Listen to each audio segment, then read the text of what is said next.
Of allegiance. I pledge allegiance to the flag of the United States of America and to the republic for which it stands, one nation, under God, indivisible, with liberty and justice for all. Please remain standing for a moment of silent prayer or reflection.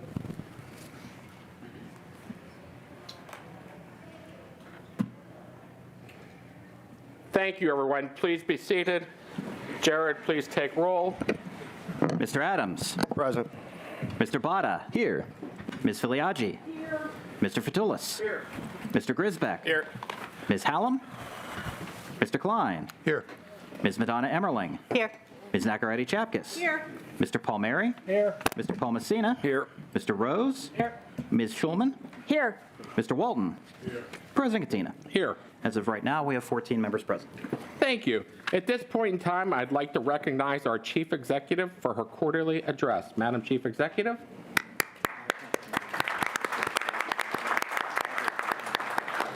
Thank you, Council President Katina, and thank you all for your attention this evening.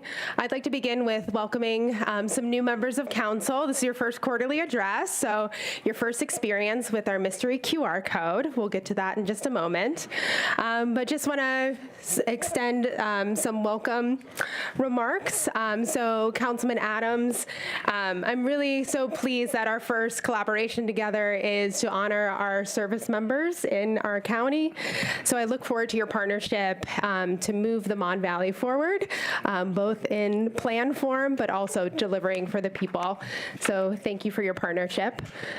Councilwoman Geiger-Schulman, you have been a tireless advocate for working families and children, and I look forward to having your voice in this body and your continued partnership in making sure that we can elevate working families throughout Allegheny County. Councilman Rose, thank you for stepping up and serving on the Human Relations Commission. Now is such an important time to protect civil rights and human rights here in Allegheny County, and appreciate your willingness to serve in that capacity as well. And Councilwoman Madonna Emmerling, thank you for agreeing to serve on the Area Agency on Aging. I know that you care deeply about our seniors, and I look forward to your partnership and your voice in making sure that we can protect the most vulnerable here in our community, and making sure that we have a space where everyone feels welcome regardless of their age. So appreciate that partnership and your lens that you're wearing as you're taking on this role as councilperson. So, you know, we have many challenges and opportunities that lie ahead of us in 2026 and beyond, and just grateful for this body's partnership and looking forward to what we can do together so that we can deliver for the people here in Allegheny County. Like I said, now that it's a tradition, we have brought the mystery QR code back that no one asked for. But if you scan it, it will give you links to the latest news on what the county has been up to since my last address. It'll also give you links on what our departments have been up to.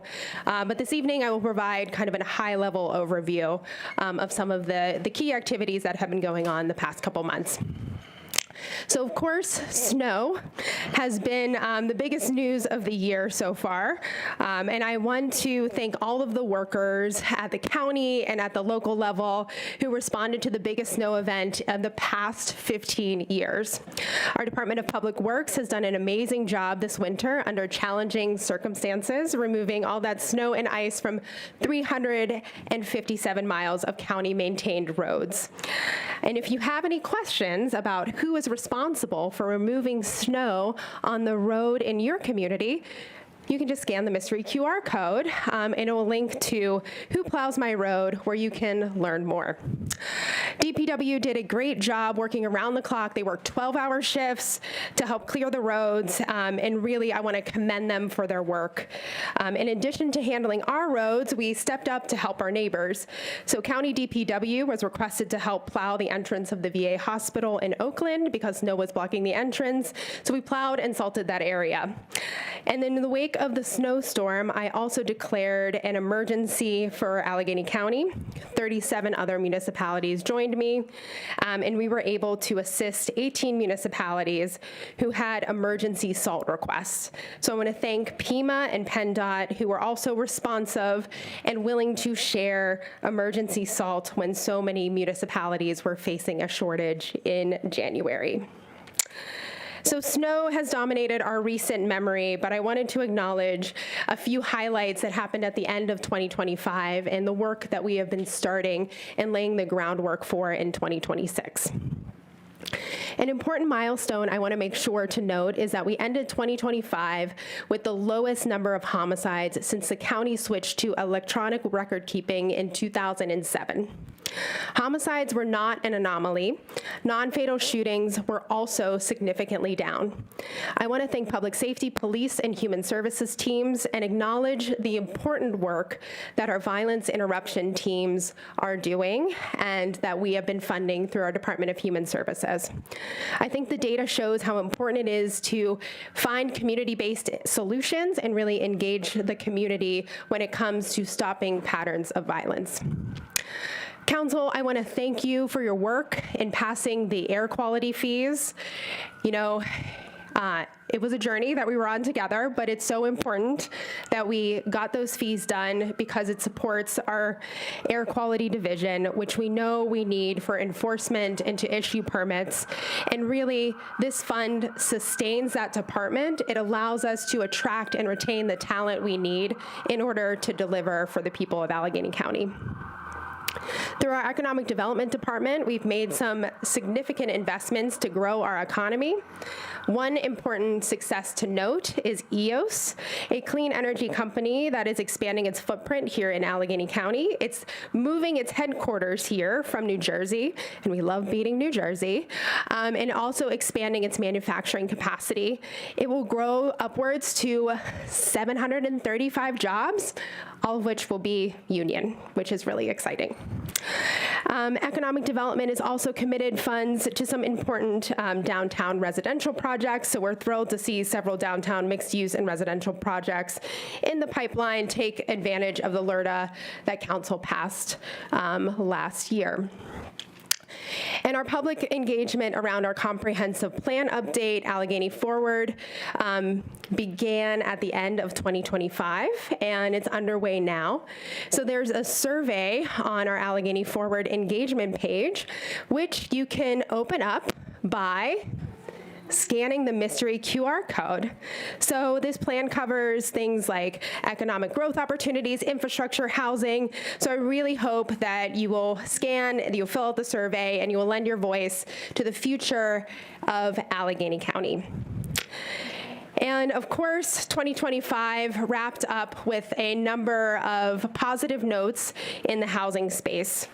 So on October 18th, our program to move people from shelter to housing, 500 and 500, reached its 500th day. At that point, we had already housed 622 people and identified over 500 units of housing. That work continues on, and I'm proud of the lasting systemic change that our government has made to move people from shelter into housing when they're ready for it. Last year, we also launched First Home Allegheny, a program to help first-time homebuyers with closing costs so they can own a piece of the American dream right here in Allegheny County. With a $2.4 million investment, we leveraged an additional $7 million in financing from banks, and we helped 56 first-time home buyers close on a home. They bought homes in 34 different municipalities, and this program was so immensely popular and successful that we are re-upping it for another year to keep it going, which is very exciting. And housing has remained a top priority moving into 2026. That's why the first action I took this year in the form of an executive order was to sign my Housing for All executive order. It is a multi-pronged approach to address housing issues in Allegheny County, including making housing more affordable and accessible for working families that are here in our county. First, it builds on successes like 500 and 500 and First Home Allegheny. economy while taking new approaches to funding. As part of the executive order, we announced a housing investment fund. We'll be raising between $50 and $100 million this year so we can invest in the production and rehabilitation of housing. We also announced a housing needs assessment, which will help inform how we're spending that money that we're raising. There's a lot more in the housing executive order, and I don't want to take up a lot of your time, so if you scan the QR code right here, you can read all the details that are in the Housing for All executive order. I'm also proud to announce that we secured federal funding for a few key priorities by working closely with our members of the House and Senate, and of course, the hard work from our grants team and department directors. We secured $3 million to invest in affordable housing options in partnership with Congresswoman Lee and Senator Fetterman. Through Congressman DeLuzio and Senator Fetterman's office, we secured $850,000 to extend the Panhandle Trail. In a bipartisan investment in the Mon Valley, we're proud to have worked with Congresswoman Lee, Senator Fetterman, and Senator McCormick to secure $1.2 million for strategic blight removal. This is really important because of ACD's work with Mon Valley Forward and really creating opportunity for residential and corporate development.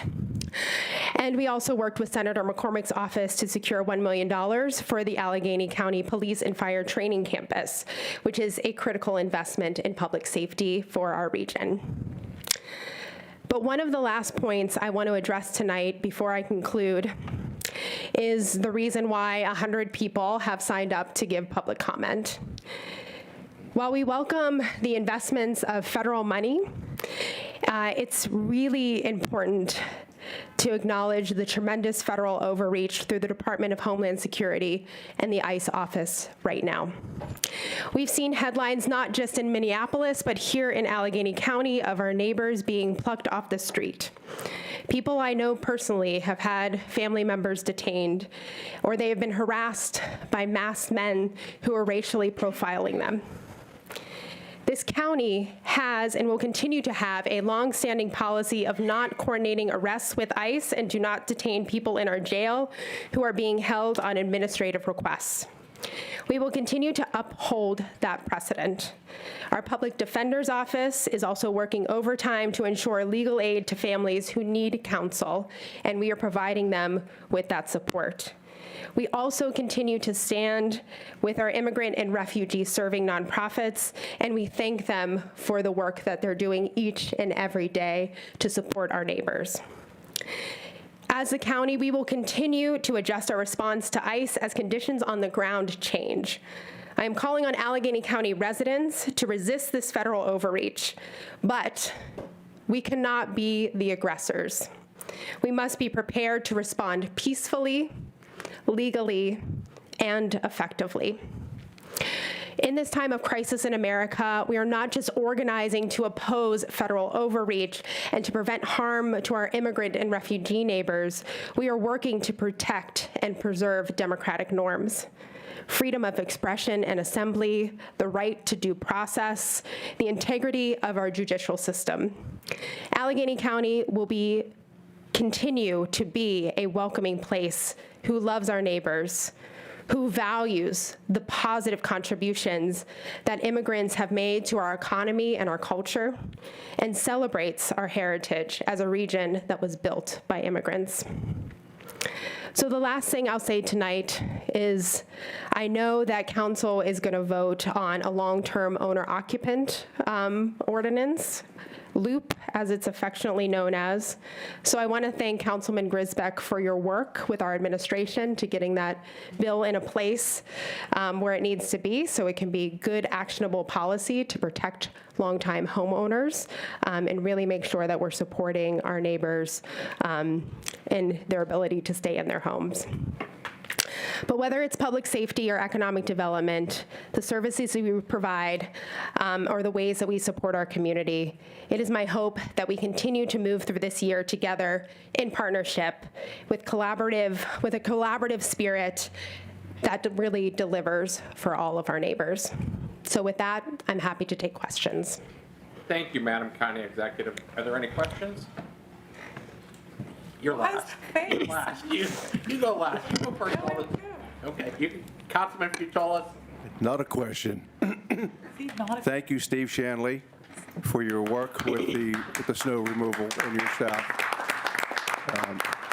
The best part about us is no news is good news, because when you make the news media, that means it's not that great.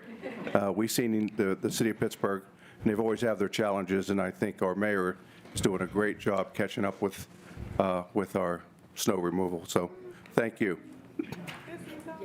Yes, thank you, Director Shanley. Councilman Grisbeck? Oh, you didn't have it? Okay. President Katina. Councilmember Hallam? Sorry. Yeah. Okay, hi, 2 questions? Okay. Thank you, Ace, for being here tonight. I really enjoyed your quarterly address as always, but especially tonight, so thank you. My first question is, I've been following the new administration in New York City and saw some broad sweeping reforms regarding affordable and accessible childcare on top of universal pre-K. And I was just wondering if there's any plans in your administration to implement something like that here, and what I can do to try to encourage my council members to support that as well. Absolutely. Councilperson Hallam, you will be pleased with our next executive order. I'm sure of it, which we will introduce in early spring.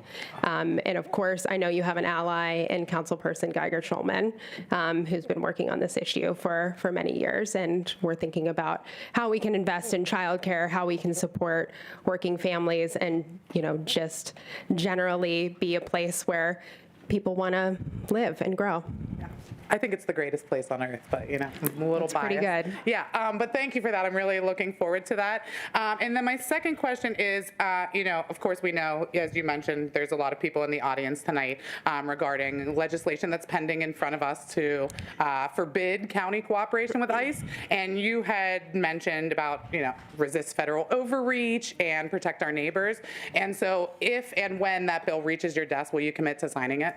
Yes. Awesome. Thank you very, very much.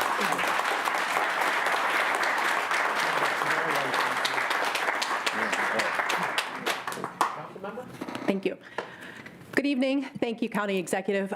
This is 'tis the season of inversions, and so I've been following and reposting quite a bit the county's health department notices about the Mon Valley episodic rule going into place, into effect on several occasions over the last week or two. And I believe they had noted that there was a breakdown at the facility. Is that accurate? And what are the next steps then in terms of what's happening in the Clairton Coke Works? So we'll have to get that answer to you from their quality department through our Department of Health. We can get you the details on what the next steps are, but we are in a new day when it comes to our health department, and there's been an incredible amount of community outreach and collaboration and two-way dialogue that has happened under this administration. So our leader, Dr. Van, continues to be in constant communication with leaders in the Mon Valley and those who are in the air quality space. Thank you. Anyone else? Council member, go ahead. Thank you very much. And thank you very much for your address. We always do look forward to your mystery QR codes. You don't know what's going to be on it. Well, I do now. You never know. But I wanted to say thank you for introducing, or at least letting the public know about Allegheny Forward.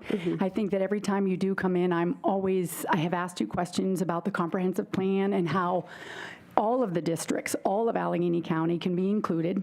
So when that came out, I was encouraged to sign up for the website, and I did, and I'm getting the notices, and I have gotten the survey, and I've taken the survey, and I've also pushed it out to the districts in the municipalities in my district, so hopefully you will see some movement from District 2, 15237, 15090, and hopefully you'll get some. But so I'm excited about that, and thank you for making that accessible. I think the engagement is important, and everybody feels as if they have a voice, and this is an important way to do it. So thank you. I just don't know, actually, and I probably have read it, but don't know, what is the deadline for that? Do you know? The survey closed? Yes. I don't know when it closes. Okay. Yeah, so Maybe we you can get that to me? Yes, we can get that for you. If you wouldn't mind. I believe that we plan to have a report in hand, like the whole plan, by the end of the year. Okay. So right now, we're in public engagement period. Yeah, if I can, because I would push that out, the deadline out to my municipalities as well. Of course. Thank you very much. Yeah, not a problem. Anyone else? Go ahead, Councilman Palmieri. Thank you, Madam Executive. We're honoring CCAC tonight, and their 68th anniversary coming up. And wonderful. I just wanted you to be aware that Dr. Bullock is here tonight, and that's one of our best assets in Allegheny County, bar none. And I just wanted you to be aware. So thank you very much. I couldn't agree more. Anyone else? Going once, going twice. Thank you, Madam County Executive. Thank you, Council.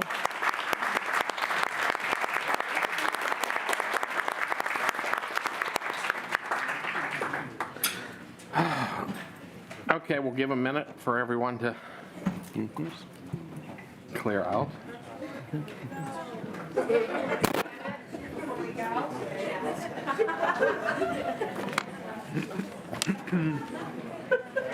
Oh, yeah. Guys are really cool. You do should it. stand. The first one is gone, so I'm next. Okay. Okay.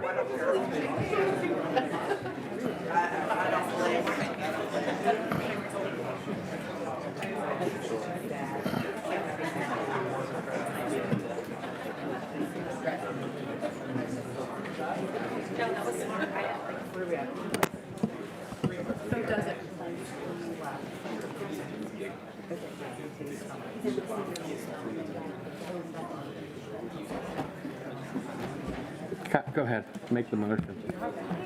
But do it before he starts. Yeah. Mr. President, I would like to make a motion this evening. The fact that we have 94 speakers this evening, for their benefit and ours, we want to consider reducing the time to 1.5 minutes versus 3 minutes, because this would take at least 5 hours to hear everyone. And I think the people in the beginning will be very happy, and the ones at the end are not. So to try and expedite, start thinking about what you would like to say within a minute and 30 seconds if this the council would approve. So I'll make that motion. Is there a second? Second. Motion has been made and second. Is there any discussion? Hearing no discussion. Jared, take a roll call vote, please. On the motion to limit comment to 1 minute, 30 seconds, Mr. Adams? Yes. Mr. Botta? Yes. Ms. Filiaggi? Yes. Mr. Fatulis? Yes. Mr. Grisbeck? No. Ms. Hallam? No. Mr. Klein? Yes. Ms. Madonna Emmerling? Yes. Ms. Nacarati Chapkus? Yes. Mr. Palmieri? Yes. Mr. Palmasina? Yes.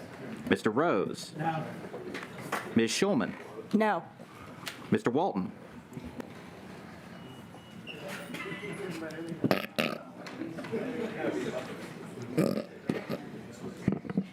You say no, you can leave early.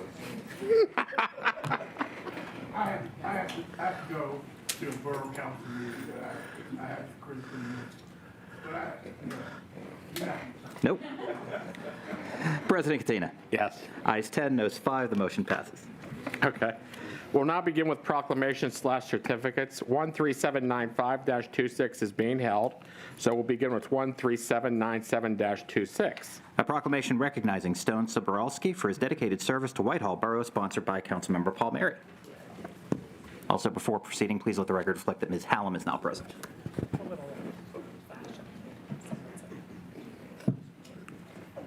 Welcome, Stone. Good to see you. Members of council, ladies and gentlemen, it's an honor tonight to be presenting two proclamations. Not usually my thing here, but tonight these are both well deserved. This is Stone Sobolewski. I'm going to read the proclamation. Stone was a council member of Whitehall for the past 4 years, done an outstanding job, and we just felt that it was necessary to honor him tonight. So I'm going to read the proclamation. Whereas Stone Sobolewski is a lifelong resident of Whitehall Borough, whose family has long been rooted in the community and whose commitment to public service reflects a deep dedication to improving the quality of life for his neighbors. And whereas Mr. Sobolewski was elected to serve on Whitehall Borough Council, began his first term in January 2022, bringing a thoughtful, business-minded approach to local governance and a strong emphasis on transparency transparency, and accountability. And whereas he is a graduate of Baldwin High School and continued his education at the Community College of Allegheny County, earning an associate degree in business, finance, and accounting, providing him with a strong foundation for fiscal responsibility and public service. And whereas in addition to his service on Borough Council, Mr. Sobolewski has contributed his time and dedication as a member of the Whitehall Public Library Board and the Whitehall Planning Commission, demonstrating a commitment to civic engagement beyond elected office. And whereas throughout his service, Mr. Sobolewski has worked to ensure that Whitehall Borough remains a welcoming, transparent, and well-managed community focused on responsible growth and well-being and the well-being of residents. Now, therefore, be resolved that I, Allegheny Council Member John Palmieri, do hereby recognize and commend Stone Sobolewski for his dedicated service to Whitehall Borough, his contributions to local government, and his continued commitment to civic engagement, and express my sincere appreciation for his efforts to keep Whitehall Borough a great place to live, work, and raise a family. In witness whereof I hereunto cause the seal of the County of Allegheny County to be affixed this day, 27th of January, 2026. Congratulations, son. Thank you.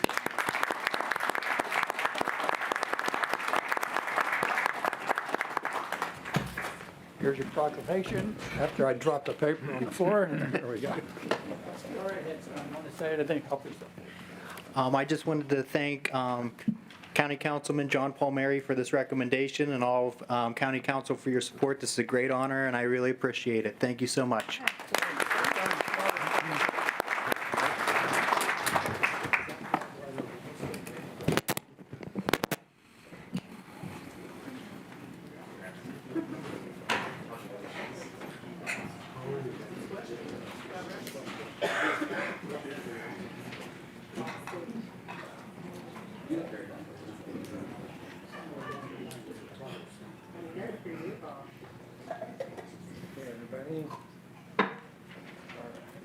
Ready? All right, 1, 2, 3.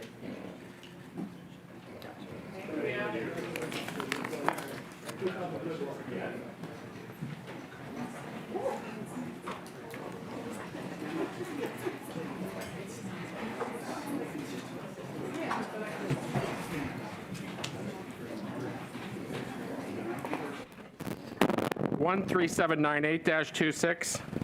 That's a proclamation recognizing Amazon Pit 5 for outstanding commitment to domestic violence awareness and community support, sponsored by Councilmembers Katina, Klein, and Palmasina. I thought I was still. I'm sorry, I should have did yours, John, next. I know. All right.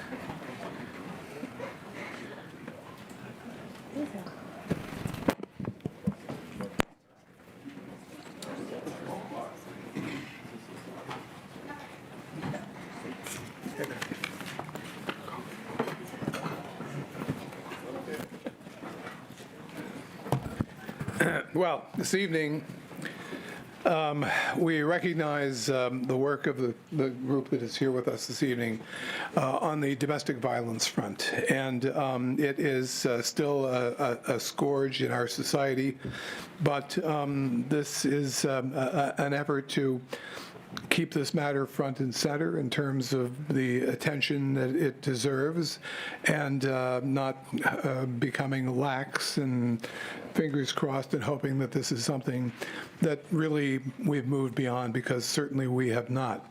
So this evening the council presents a proclamation recognizing the work that all of you have done, and Colleen in particular. So I am going to share this proclamation with you right now.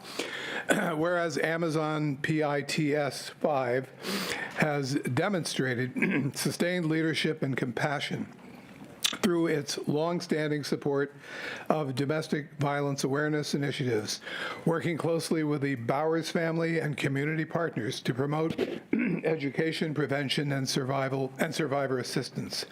And whereas Brian Crawford, site leader at Amazon PIT5, Sarah Karakristos, Senior PXT Business Partner, Nate Hubert, Senior Operations Manager, and Samoan Lee, former PIT5 learning trainer and current site leader with the CXO Amazon Return Center, have played integral roles over the past 5 years in advancing these efforts by continuing to support the Bowers family and promoting domestic violence awareness.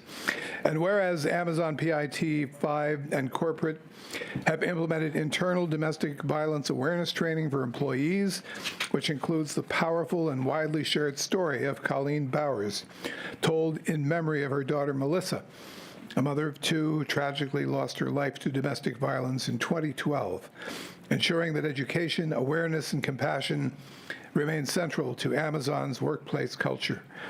And whereas PIT5 has led the way of bringing domestic violence awareness and has been a steadfast supporter of the Centers for Victims, providing critical assistance through projects, financial contributions, and the donation of essential items such as coats, blankets, and other supplies to support survivors and families in need. And whereas whenever Colleen presents a need to them for the Center for Victims, they have answered the call, including providing 30 coats that were needed last year as an emergency. Amazon PIT5 also coordinated the pickup of 7.5 pallets of blankets purchased through Colleen Bowers' You Are Not Alone campaign, enlisted volunteer associates from PIT5 to pack them and covered the shipping costs. Samoan Lee also personally transported many of the blankets to designated locations. And whereas Amazon further demonstrates its commitment by maintaining visible resources for employees, including prominently displayed signage referencing domestic violence support services, and sharing the global story of the Bowers family and their loss through domestic violence to reinforce awareness, education, and access to help. Now, therefore, be it resolved that we, Allegheny County Council members Patrick Katina, Paul Klein, and Bob Palmasino, do hereby recognize Amazon PIT5 and their outstanding commitment, compassion, and unwavering dedication to supporting survivors of domestic violence and raising domestic violence awareness within our community. And in witness thereof, I hereunto cause the seal of the County of Allegheny to be affixed on this 10th day of February 2026. So, thank you very much.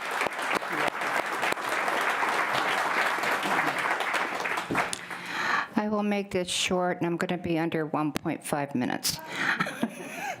I have to thank this county. You have always come to recognize the domestic violence awareness, especially Bobby Palmasino and Pat Katena, who was there and supported me from the journey from the beginning almost. I just want to make a side note that my daughter was murdered February 8th, 2012, so she has been passed away for 14 years. So this is sort of ironic on the day, this being the 10th, but I appreciate you all wholeheartedly. I appreciate these four, and I appreciate Amazon, everything they have always done and supported me as far as domestic violence awareness, which is my new mission in life for the last 14 years. And I'd like to, is it okay, Brian, and come up? Thank you. I'll keep it short. There's obviously dozens of people that couldn't be here with us today that were involved with the efforts, but I think we're all very fortunate to have gotten to know Colleen, gotten to know more about her story, and be able to provide support. Our mission was simple, and it's ongoing. We wanted to amplify Colleen's voice. We wanted to help some of our neighbors in need, and ultimately honor her daughter's legacy. Thank you.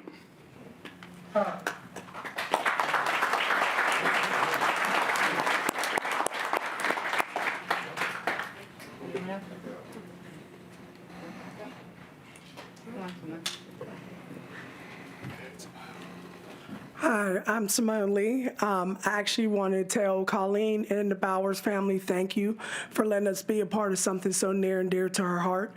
I just knowing how she likes to give, not only to her family, but to her friends and now her community. I'm grateful, beyond grateful, so thank you.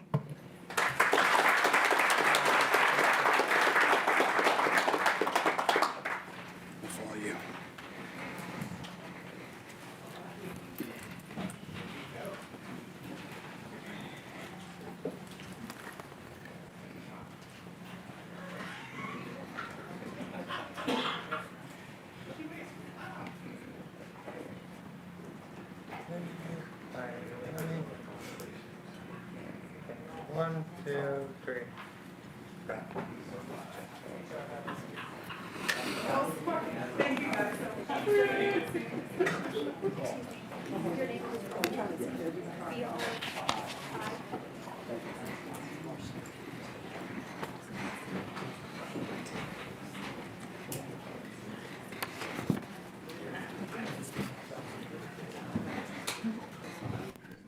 Okay, 13837-26.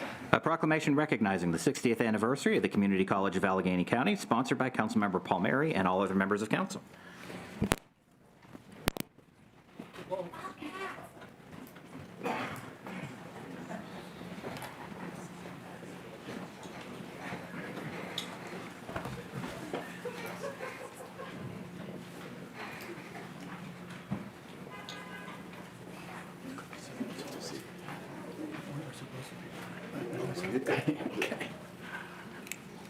Ladies and gentlemen, members of council, Dr. Bullock has been president of CCAC for what now? 12 years. 12 years.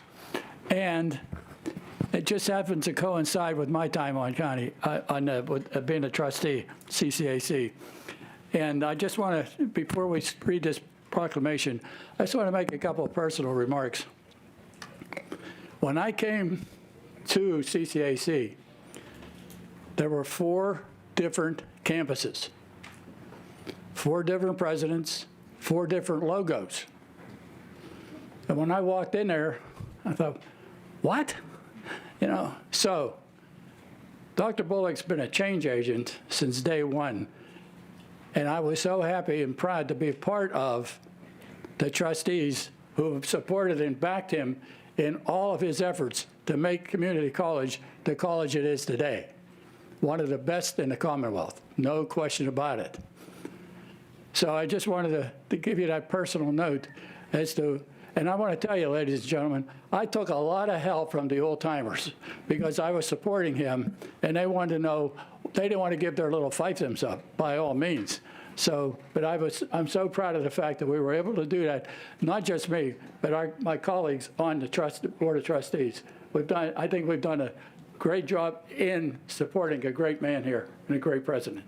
So without anything further, sorry for editorializing a little bit, but I had to do that. Whereas the Community College of Allegheny County was established in 1966 to expand access to affordable, high-quality higher education and workforce training, and for 60 years has served as a cornerstone of educational opportunity for residents of Allegheny County and the greater southwestern Pennsylvania region. And whereas CCAC operates as a multi-campus institution serving thousands of students annually through its main Boyce, North, and South campuses, the West Hills, Homewood, Brushton, and Braddock Hills centers, as well as through online learning and community-based education, ensuring accessibility to diverse populations across urban, suburban, and rural communities. And whereas throughout its history, CCAC has remained steadfast in its mission to provide accessible, student-centered education that promotes academic excellence, workforce readiness, lifelong learning, and community engagement. And whereas CCAC offers more than 130 associate degree, certificate, diploma, and workforce development programs across over 100 academic and technical disciplines, providing students with flexible pathways to employment, career advancement, and successful transfer to four-year institutions. This is a little longer, but this is worth it. Whereas guided by its wisdom to be nationally recognized leader in student success, innovation, and community impact, CCAC has continually adapted to changes in education, technology, and workforce demands while maintaining a strong commitment to equity, inclusion, and student support.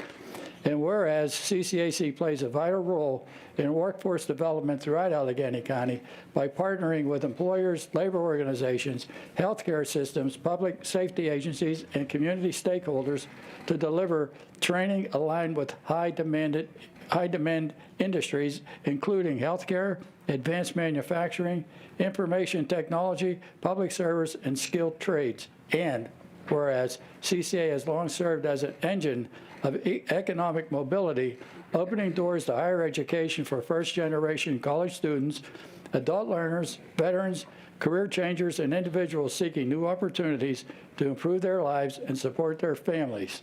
And whereas their commitment to affordability and accessibility has helped reduce barriers to education while strengthening the region's workforce pipeline, contributing to the long-term economic vitality of Allegheny County.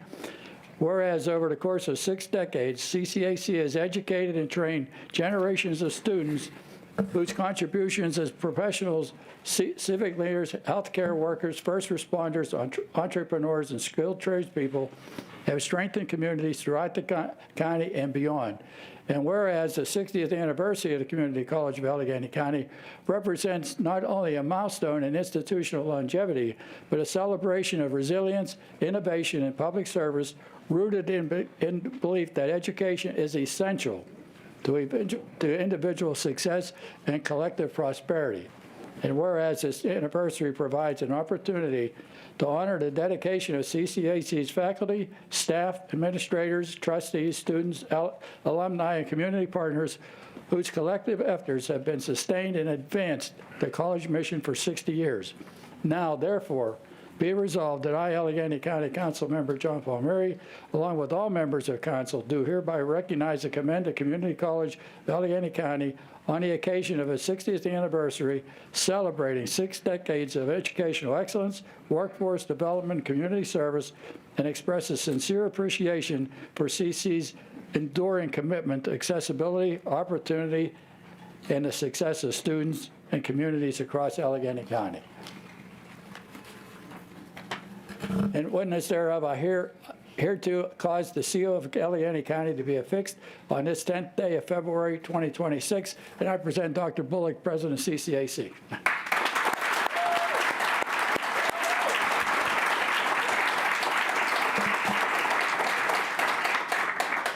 Let me first acknowledge and thank my fellow trustee, Palmari, and extend my strong support to Allegheny Council members over the years, and I've had the pleasure to serve as the college's longest-serving president, 12 years. And with your support,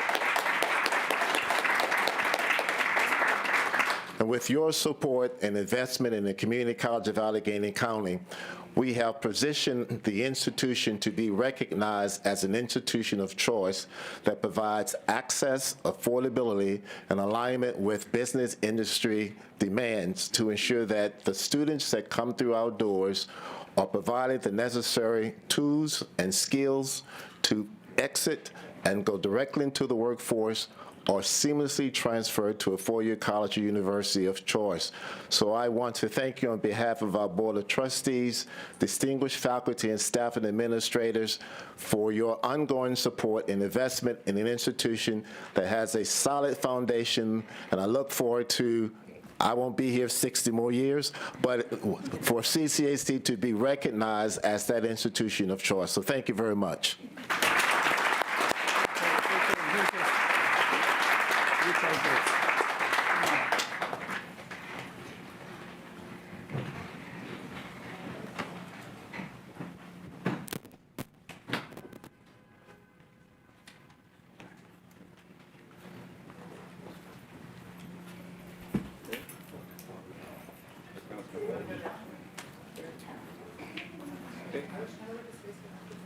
Everyone's ready?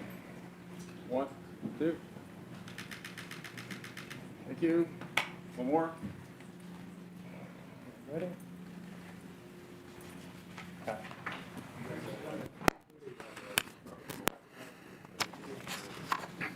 Congratulations, Doc.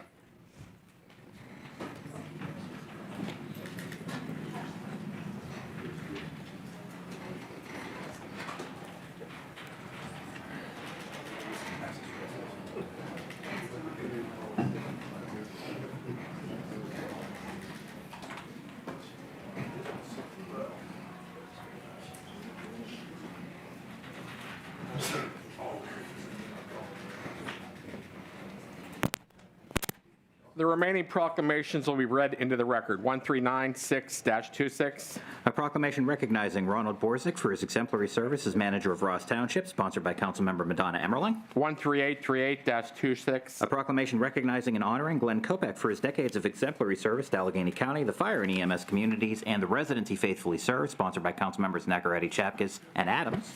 13839-26. Certificates of recognition presented to the 2025 Highland Volunteer Fire Department, sponsored by Councilmember Filiaggi.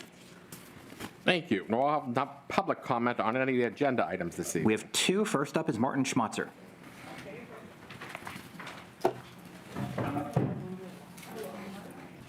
Hello. Thank you for the 3 minutes tonight. Listen, I'm just here. I want to congratulate, first of all, John Palmieri, my close and great friend. I love him dearly. And for giving the honor to Stone Soborowski, who was a great councilman. 4 years ago, he ran and won both the Democratic and Republican nominations for Borough Council. As Democratic chair, I embraced him because I saw a young man with energy and intelligence. He could have done the easy thing. He could have went on Whitehall Council and been one of the boys and, go along to get along. But he didn't do that. He exposed the incompetence of the borough administration. He shed light on the hypocrisy of the other elected officials, and for that he was ostracized, because that's what happens when you speak up as a politician. But I'm not only here to congratulate him on his 4 excellent years. When people called and had a problem, a resident had a complaint, he went to their homes, he sat with them, he cared about them. That is a lost art. I call people in the federal government and the state government who are big shot politicians. You can't get them on the phone. You can't get their staffs on the phone. Shame on them. Shame on them. Stone Soborowski's a great tribute to what an elected official should be on the local level, and most of you guys here are great councilmen. Not all of you, but great, most of you. All right, thank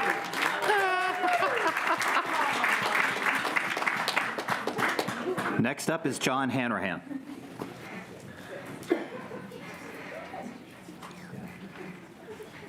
He's here. He's coming from that direction. Hello, everybody. My name is John Hanrahan. I'm a resident of the north side of Pittsburgh. First of all, 2 thumbs up to the anti-ICE bill. Fully support that. Yes. Okay. However, I'm a big dork, and I'm here to talk about the long-time owner-occupant program, LOOP. I think it's going to pass with flying colors. However, let's just take a moment to be mindful, cast a sideways glance at a couple things here that we want to be mindful of.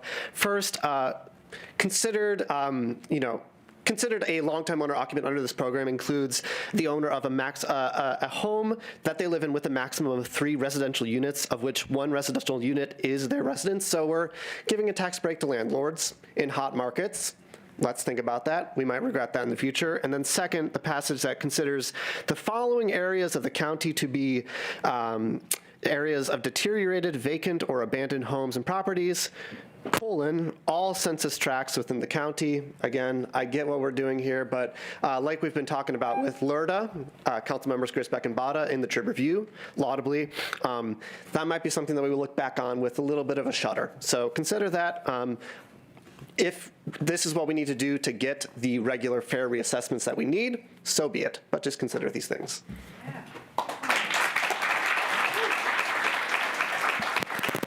So I don't believe we have any minutes to approve, so presentation of appointments. All of the nominations being presented this evening are referred to the Committee on Appointment Review. If there are no objections, I'd like the clerk to read them all at this time. Any objections? Hearing none, go ahead. 13834-26 is approving the appointment of Joe Mastrangelo to the Community College of Allegheny County Board of Trustees for a term to be effective through December 31st, 2031. 13835-26 is approving the appointment of Ed Nusser to the Board of the Tricog Land Bank for a term to be effective through December 31st, 2028. And 13836-26 is approving the appointment of Ed Nusser to the Board of the Pittsburgh Land Bank for a term effective through December 31st, 2028, all sponsored by the Chief Executive. We'll now have unfinished business. Committee on Appointment Review for the second reading. Obviously, a number of the nominations to be approved this evening involve members of council, and I assume that some of these members may wish to abstain from voting on their own nominations. With that in mind, if there are no objections, I would like Ms. Madonna Emmerlein to make a single motion to approve all of the nominations. Once that motion is seconded, the clerk will read all of the nominations. Any members that wish to abstain from any of the votes, please make it known that during the discussion before the vote is taken. We will then take the vote on the motion, and any abstentions will be recorded as such. So 13779-26. That's approving the appointment of Jessica Prisilak to the Community College of Allegheny County Board of Trustees for a term effective through December 31st, 2031, sponsored by the Chief Executive. Did you want to read them all, Jenny? She can Sure. make one single. 13780-26 is the reappointment of Daniel Dalton to the Agricultural Land Preservation Board through December 31st of 2028, also sponsored by the Chief Executive. 13781-26 is approving the appointment of Anthony Glasso to the Agricultural Land Preservation Board for a term effective through December 31st of 2028, also sponsored by the Chief Executive. 13782-26 is approving the appointment of Roy Kranick to the Agricultural Land Preservation Board through December 31st, 2028, sponsored by the Chief Executive. 13783-26 is the reappointment of Janet Craig to the Agricultural Land Preservation Board through December 31st of 2028, sponsored by the Chief Executive. 13784-26 is the appointment of Lindsay McKee to the Agricultural Land Preservation Board through December 31st of 2028, also sponsored by the Chief Executive. 13789-26 is the appointment of the Honorable Allegheny County Council Member Jordan Botta to the Minority Women Disadvantaged Business Enterprise Advisory Committee through December 31st of 2029, sponsored by the Chief Executive.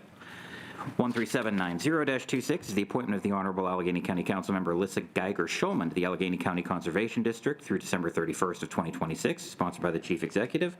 13791-26 is the appointment of the Honorable Allegheny County Councilmember Kathleen Madonna Emmerling to the Area Agency on Aging Advisory Board for a term through December 31st of 2029, sponsored by the Chief Executive. 13792-26 is the appointment of the Honorable Allegheny County Councilmember Alex Rose to the Allegheny County Human Relations Commission through December 31st of 2029, sponsored by the Chief Executive. 13793-26 is the reappointment of Michelle Pianzo to the Board of Property Assessment Appeals and Review through December 31st of 2028, sponsored by the Chief Executive. And 13794-26 is the reappointment of Wade Farkenstein to the Board of Property Assessment Appeals and Review through December 31st of 2028, also sponsored by the Chief Executive. President Katina, may I abstain from 13789-26, please? You need to make the motion, then you can abstain. So, go ahead. Yeah, I make a motion for approval of these candidates. I'll second. Motion has been made and seconded. Any discussion? Now is your turn. President Katina, may I abstain from 13789-26? Thank you. Thank you. Mr. President, Go ahead. I abstain from 13792-26. Thank you. Mr. President, may I abstain from 13790-26? Thank you. And may I please abstain from 13791-26? Thank you. Anyone else? Going once, going twice. Okay. Is everyone good with the roll, or do we need a roll call vote on this, or do, okay. Roll call vote, please, Jared. On the motion to approve all of the nominations previously read, Mr. Adams. Yes. Mr. Botta. Yes. Ms. Filiaggi. Yes. Mr. Fatulis. Mr. Grisbeck. Yes. Ms. Hallam. No. Mr. Klein. Yes. Ms. Madonna Emmerling. Yes. Ms. Nacarati-Chapkus. Yes. Mr. Palmieri. Yes. Mr. Palmasina. Yes. Mr. Rose. Yes. Ms. Schulman. Yes. Mr. Walton. Yes. President Katina. Yes. Ayes 14, noes 1. The nominations are confirmed. Okay, moving on to the Committee on Assessment Practices for the second reading. 13812-26. An ordinance of the County of Allegheny, Commonwealth of Pennsylvania, amending and supplementing the Allegheny County Code of Ordinances through the creation of a new Article 13 entitled Tax Exemptions for Longtime Owner Occupants of Residential Properties, sponsored by Councilmembers Grisbeck, Hallam, Filiaggi, Rose, Madonna Emmerling, Geiger-Schulman, Adams, Nacarati-Chapkus, Klein, Katina, Palmasina, Palmieri, Fatulis, and Botta. Thank you. Councilmember Filiaggi? Thank you, President Katina. The Assessment Practices Committee met on February 3rd, and we affirmatively recommended this, what Mr. Hanrahan called the loop bill, affirmatively recommended to full council. At this point, I would like to make a motion to have a vote. Second. The motion has been made and seconded. Discussion. Just real quickly to explain the nature of the bill. So this long-term owner occupancy program, or LOOP, would set a cap on how much folks would experience an increase in their taxes following a countywide reassessment. So the stipulations on that is they would, one, have to be a long-term owner occupant, so they'd have to be living in their house for at least 10 years. They'd have to own that home.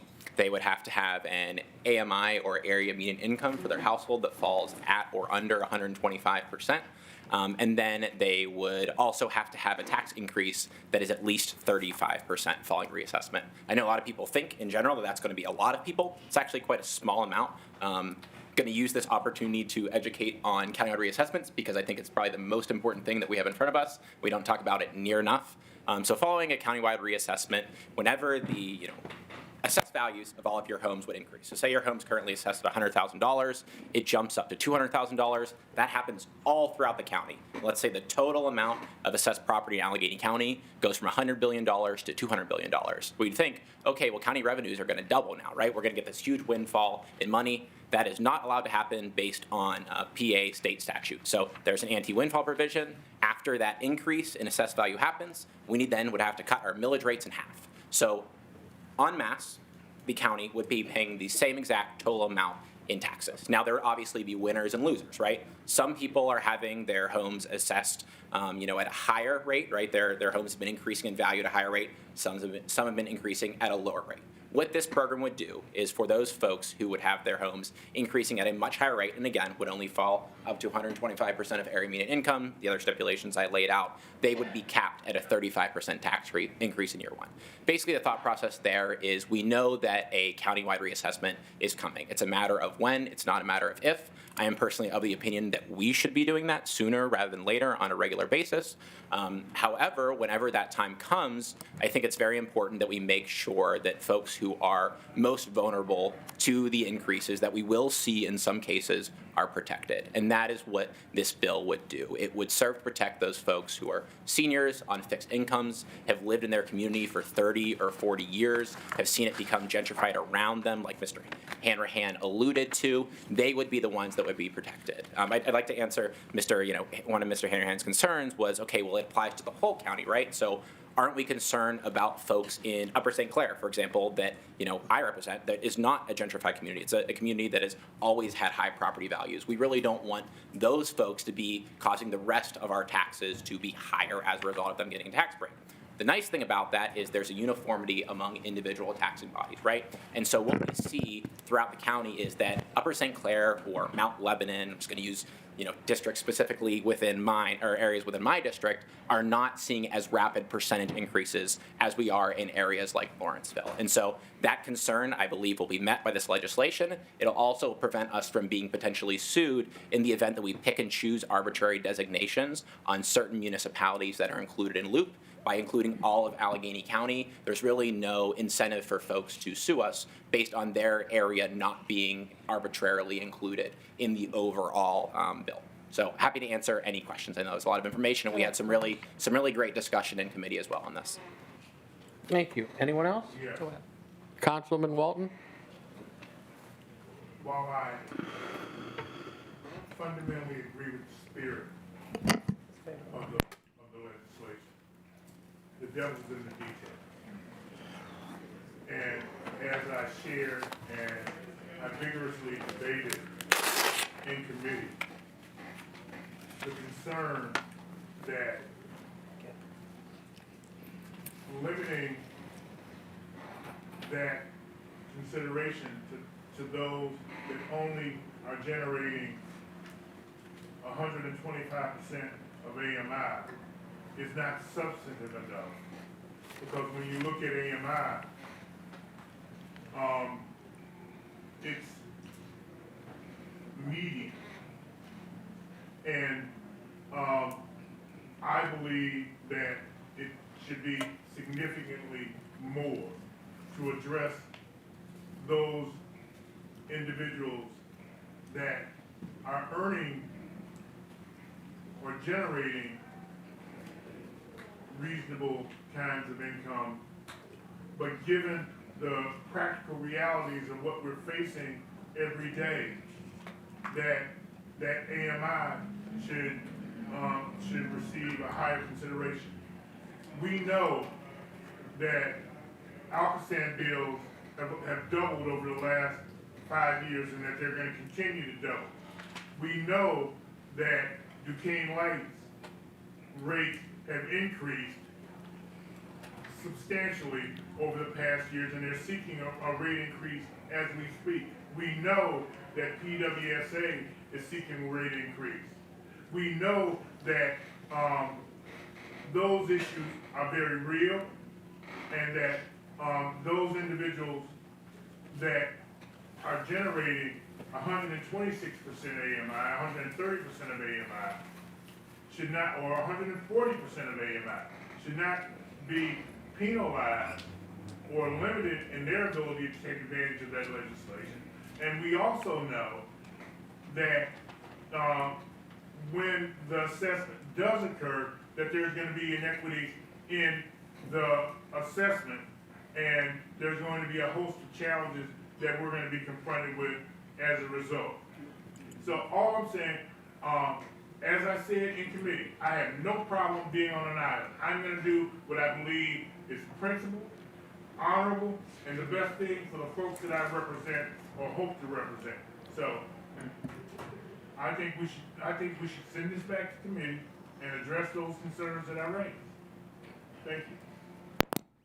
Thank you. Anyone else this evening? Councilman Filiaggi, and then we'll go back to you, Councilman. Sure. I just wanted to say, and Councilman Walton, yes, we had a vigorous debate, and it was a very educational information session as well as a voting session. And I wanted to, your concerns are valid. I think, though, I would like to give the audience here and the public an opportunity to even a slightly deeper dive into the extent of the work that was done on this. Nearly a year, really, that Councilman Gresbeck and myself met with the administration. This bill, since I have been on council, I think this is one of the most thoroughly vetted bills that we've worked on. And I was so glad to see the cooperation from the administration and all the work that was done. And we did look at many, many, many details. We cannot let the perfect be the enemy of the good in this case.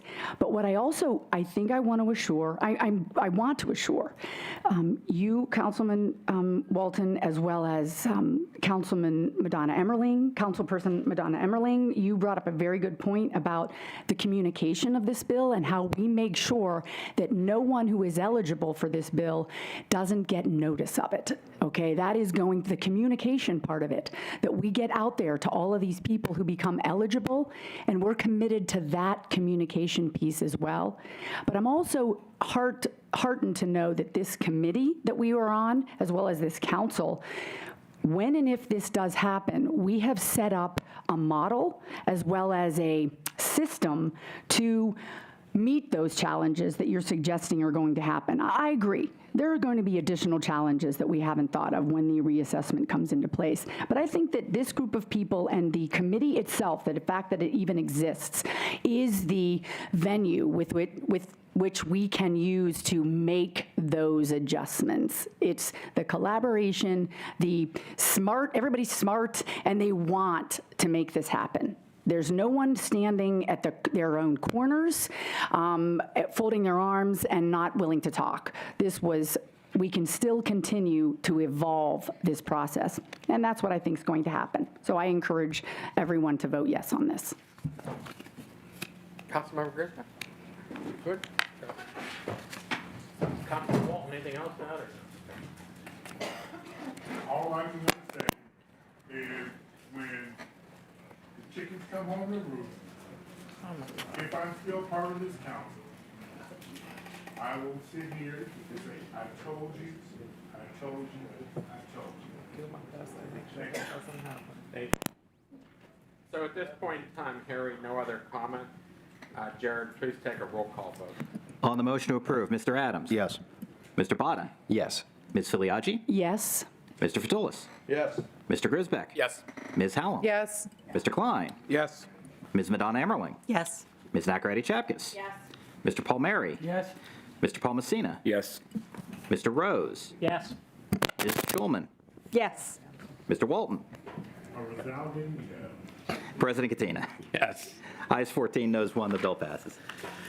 Committee on Public Works for the second reading, 13814-26. An ordinance authorizing the County of Allegheny in conjunction with the Department of Public Works and the Law Department to rename Allegheny River Bridge Number 1, which is located within Elizabeth Township, Allegheny County, and Sutersville Borough, Westmoreland County, sponsored by the Chief Executive and Councilmember Adams. Councilmember Walton. The Committee on Public Works held a committee hearing on January 27th, 2026, where the issue of the bridge renaming was debated, and a vote was taken, and it was affirmatively recommended to the full council for passage. With that, I move that the legislation passes. Thank you. Motion has been made and seconded. Any discussion? Go ahead. Curiosity, do we get to rename whole bridge or only half? So, Jared, roll call vote, please. On the motion to approve, Mr. Adams. Yes. Mr. Botta. Yes. Ms. Filiaggi. Yes. Mr. Fatulis. Yes. Mr. Grisbeck. Yes. Ms. Hallam. Yes. Mr. Klein. Yes. Ms. Madonna Emerling. Yes. Ms. Nacarati Chapkus. Mr. Palmieri. Yes. Mr. Palmacina. Yes. Mr. Rose. Ms. Schulman. Yes. Mr. Walton. Yes. President Katina. Yes. Ayes 15, no 0. The bill passes. New businesses, ordinances, resolutions. I'm still, oh, yeah, if you have a liaison. I do have have one? two. Okay, go ahead. Okay, two quick ones. First one is, since it is the day of our next meeting, there's a special election on the 24th of February for anyone who lives in the 42nd Legislative District, formerly occupied by now Judge Dan Miller. You have a special election 2 weeks from today. Polls are open as normal, 7 a.m. to 8 p.m., but only if you live in the 42nd Legislative District. If you do not, you do not have an election. If you do, you do have an election. Pretty historically, we see low turnout for special elections, and I don't want that to be a case. Every election is important, so please, if you live in the 42nd Legislative District, 2 weeks from today, Tuesday, from 7 a.m. to 8 p.m., please go to your regular polling place and vote, or you can vote by mail like you can in other elections. Second liaison report, just as the chair of the Council's Housing and Homelessness Committee, just wanted to give an update that, was that last week? Last week, I and some other council members participated in Community Counts, which is a really, really, really important initiative. The county exec touched on it in her quarterly address. If you don't know about it, it is a yearly count of our unhoused population. It is required by HUD. It helps us determine how much money we as a county are going to get from the feds to help address housing and homelessness and affordable housing in our shelter system. Again, myself and a couple other colleagues kicked off some of the regional launches. When I know me and Manny went out and counted folks along the Southside River Trail. It typically takes place from 10 p.m. till 2 a.m. The feds tell us when to do it. So sorry, it's winter. It always is winter. Apologies for that. And really, it's just a great way to get to learn your community, learn about folks who you may not even know are living in your community. And so please keep your eye out for that next year. We always need volunteers. This year we had about 300 people sign up. The date got moved because it was originally scheduled during the snowstorm the week prior. But yeah, just keep your eyes out for community counts. A good place to follow for that information is the Allegheny County Homeless Advisory Board has some great accounts on social media, both Facebook and Instagram, and they keep you pretty well updated on when these things happen. So please think about signing up next time and bring a friend. Thank you. You have to tell them what the findings were, what your findings were. Oh, I mean, we had a conversation about this. Yeah, I asked her about it. sure. So it's interesting. If you want to get into it, Yeah. sure, I have thoughts, right? So Manny and I, again, that was our team. We did the River Trail. We walked from Hot Metal Bridge down to Station Square, which, oh my gosh, what a walk, right? And in the cold. But it was really interesting because this time last year, the trail was pretty full with tents. We do, a lot of outreach to the homeless population, and a great effort has happened over the past year between the former mayoral administration and the current county executive administration, and a lot of different outreach organizations to help connect folks who were living outside to shelters, homeless housing programs, transitional housing, and it was incredible. We used to see dozens, if not, 60, 70 people just in that stretch that we walked, and we counted a total of 3 structures and no people. It is important to note that during the winter time, which is when we're required to do it, winter shelter systems are open, so a lot of folks are inside that maybe if we did this count in the summer would instead be outside, so something to keep in mind. But again, the census of the shelter system gets counted, just not by the folks who are out on the street doing those counts. So yeah, it was really awesome to see actually that there were so few folks out there, because again, I know how much effort we have put into helping connect folks with housing and not just removing tents, which is what some elected officials like to advocate for. But it works. Housing First works. It's the only way to get those folks connected to the other supportive services they need and to long-term, successful, sustainable living. Thanks.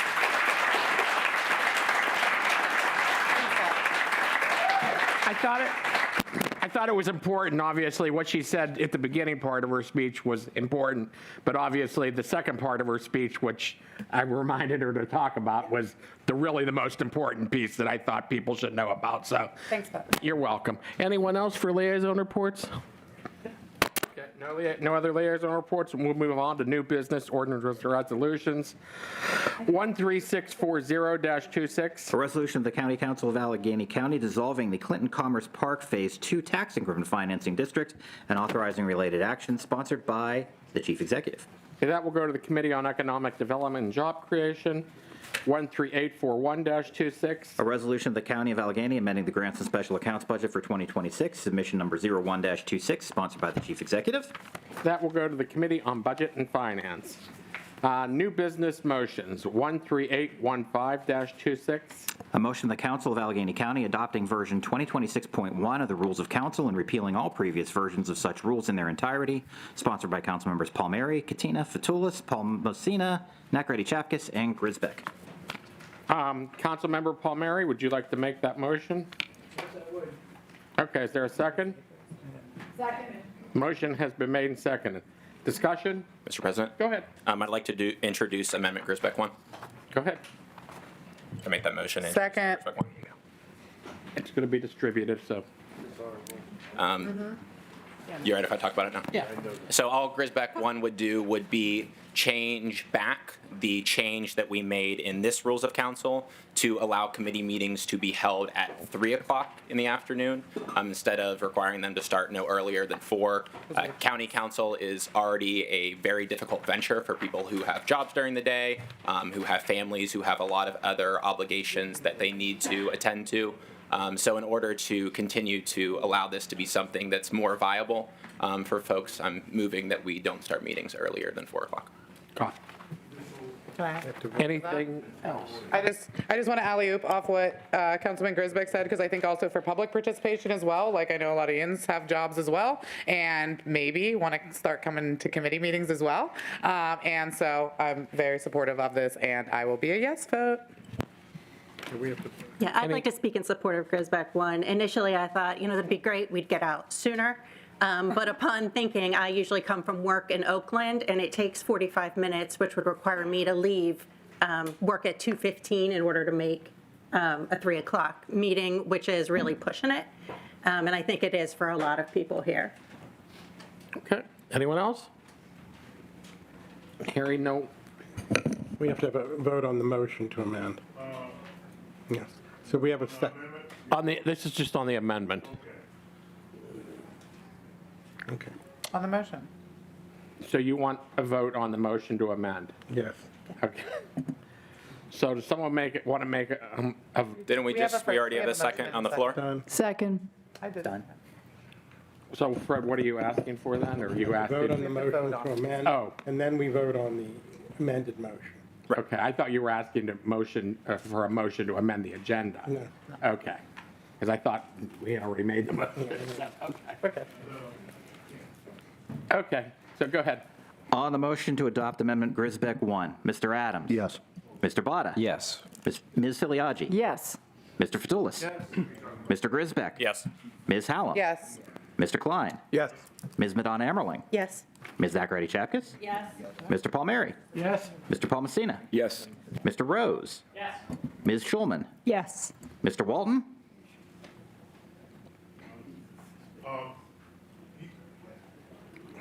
Say yes. On the amendment. This is on the amendment, going from, yes. President Katina? Yes. Ayes 15, no 0. The amendment's adopted. Thank you all very much. Okay. Thank you.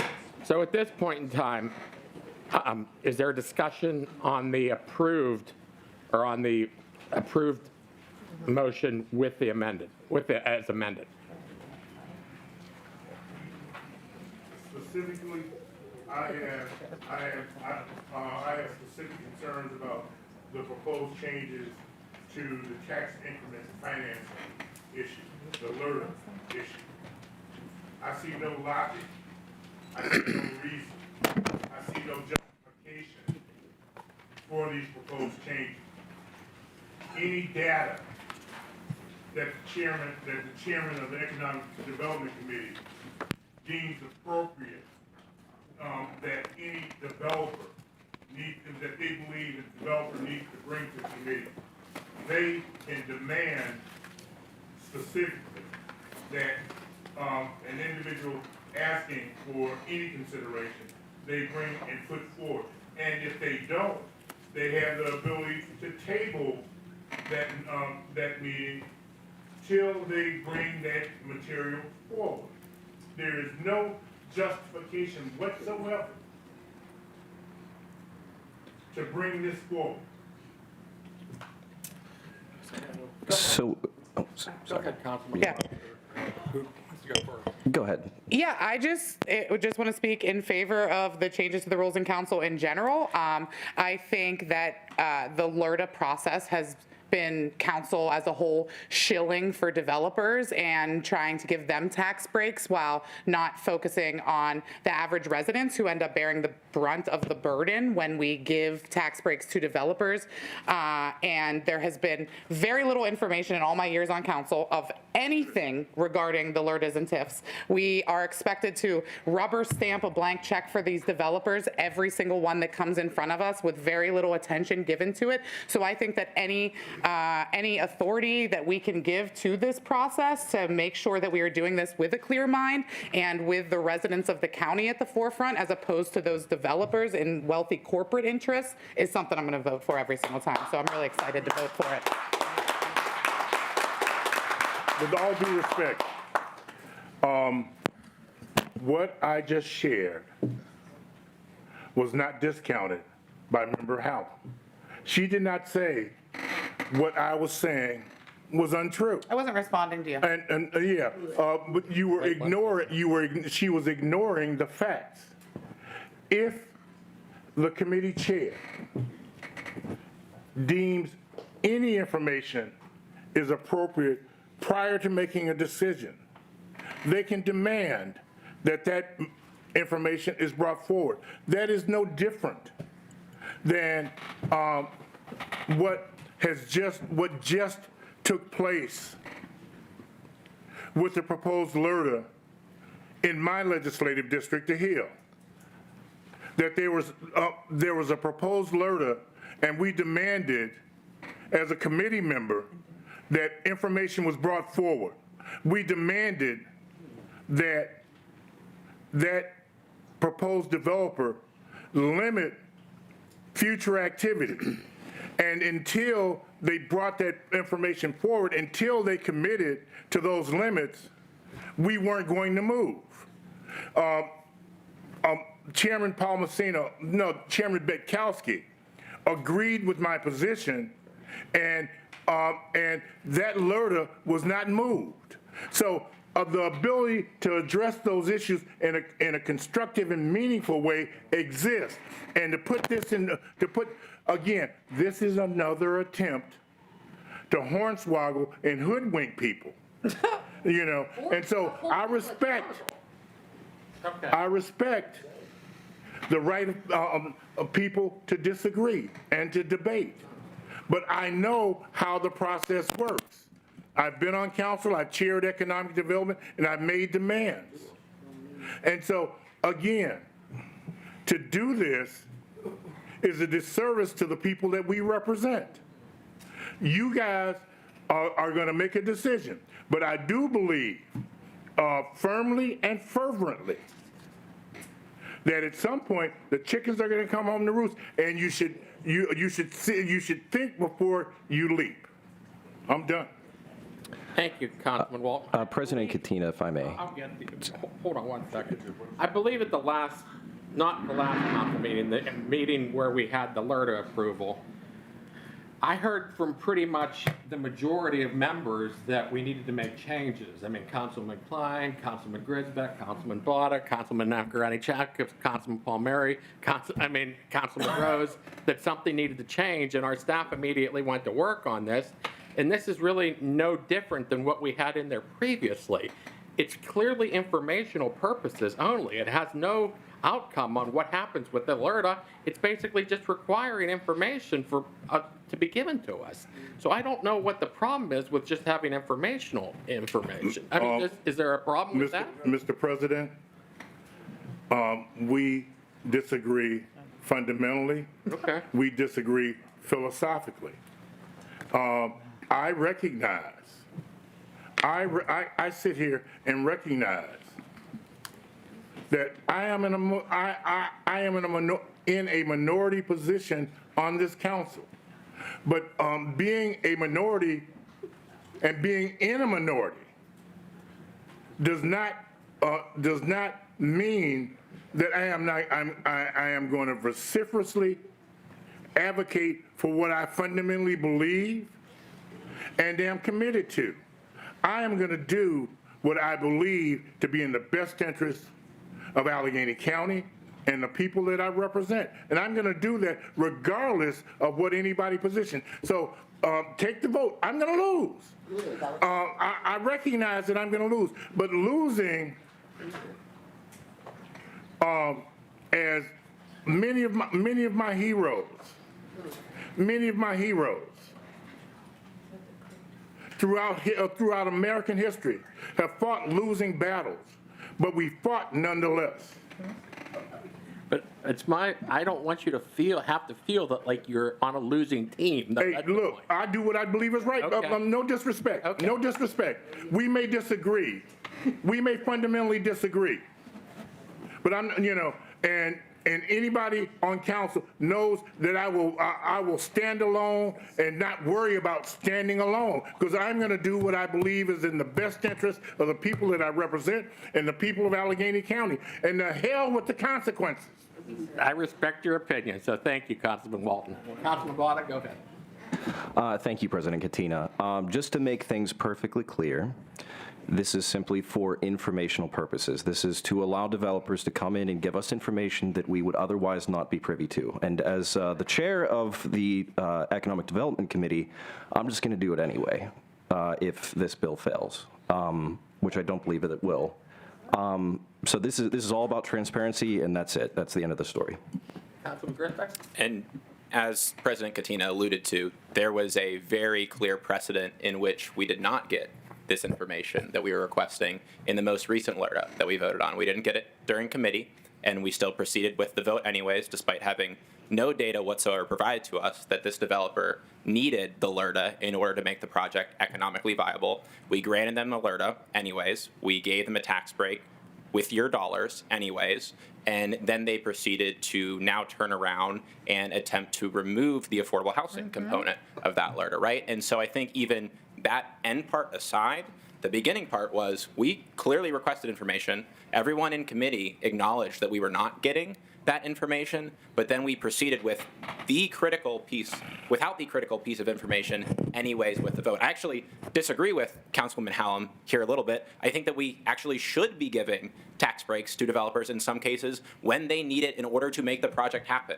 That is the whole point of the LRTA, right? If we are in an economically distressed area and they need an incentive for a project to happen, we need to make sure that we have the data that shows that that's actually real, and that's not just them blowing smoke. But if we have that data, we should pursue that, because in the long term, that will get us more tax dollars, right? That will result in more economic development as a county. But we can't just be letting these projects happen that give them LRTAs and tax breaks when it would happen anyways. That's just a waste of county tax dollars. It's completely irresponsible. And as both Chair Bada and President Katina alluded to, this is only providing information that we have generally requested otherwise. Mr. President, during the instance that that Member Grisbeck is speaking to,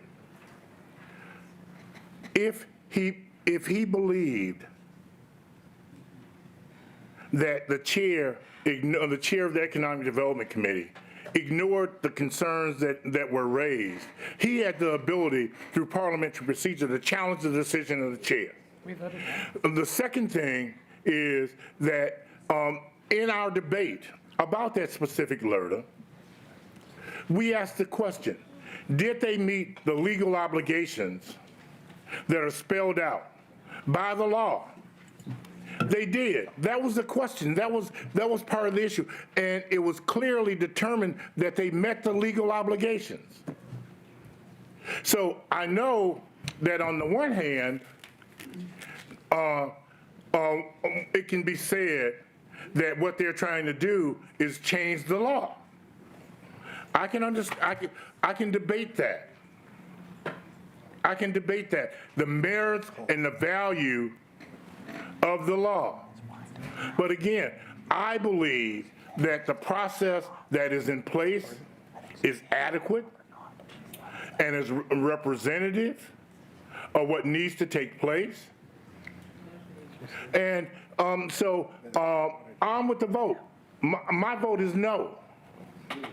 Councilmember Filiaggi. Thank you very much, President Katina.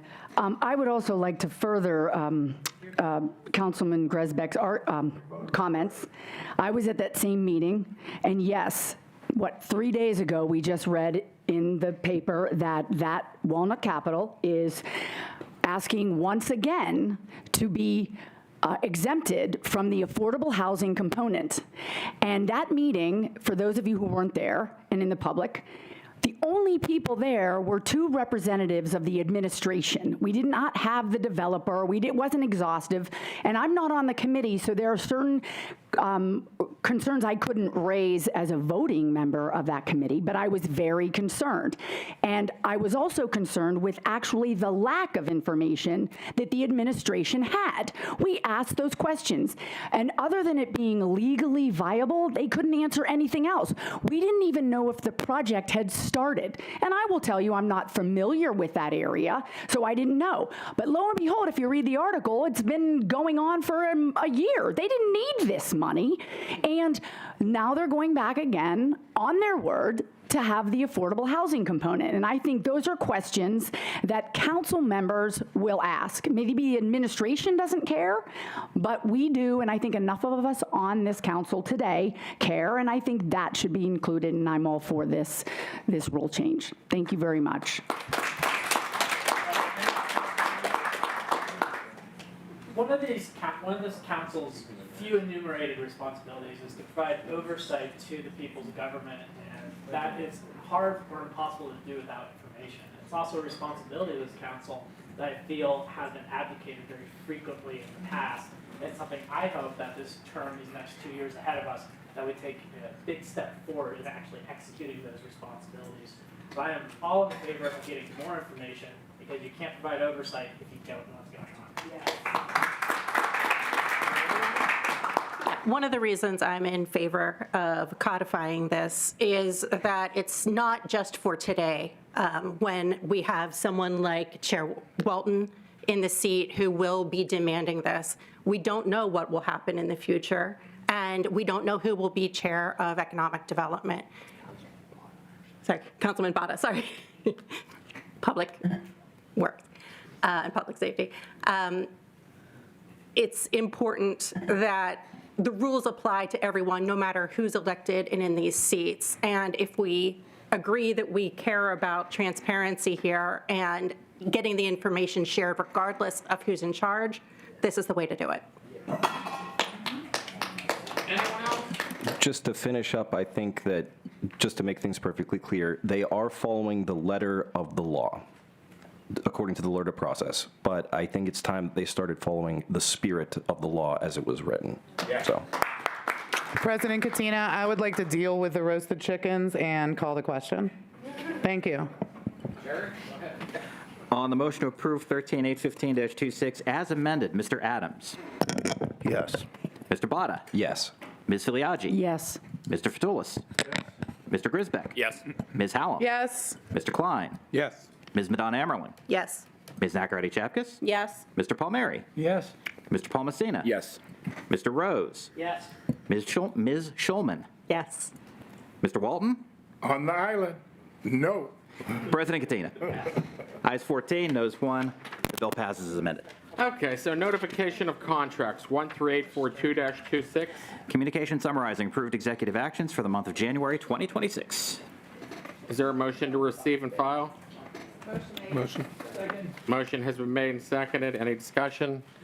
Hearing none. All those in favor signify by saying aye. Aye. Aye. All those opposed? Motion carries. So now we're going to get on to public comment on general items. Obviously, we had a large number of individuals sign up for public comment on the general items. We certainly don't want to stifle any public comment, but at the same time, I want everyone in the room to know that has family and other obligations this evening, that we don't want to disadvantage individuals who are scheduled near the end of the time of public comment. To that end, we'll be enforcing our public comment rules, including time limits. Strictly this evening, when the timer begins beeping repeatedly and flashing red, please fall silent and return to your seat immediately. Before we begin this evening, I'm going to ask you kindly, please hold off on your applause and stuff, because what happens is when we're calling names and stuff, when we might miss you, you might not hear your name. So if you're going to constantly applaud and what have you, we're going to have to keep calling names, and we're all going to be a lot longer than we'd like to be. And I'd like to get through everybody as quickly and efficiently as possible so that you can all be respectfully heard by not only us, but by all of you as well.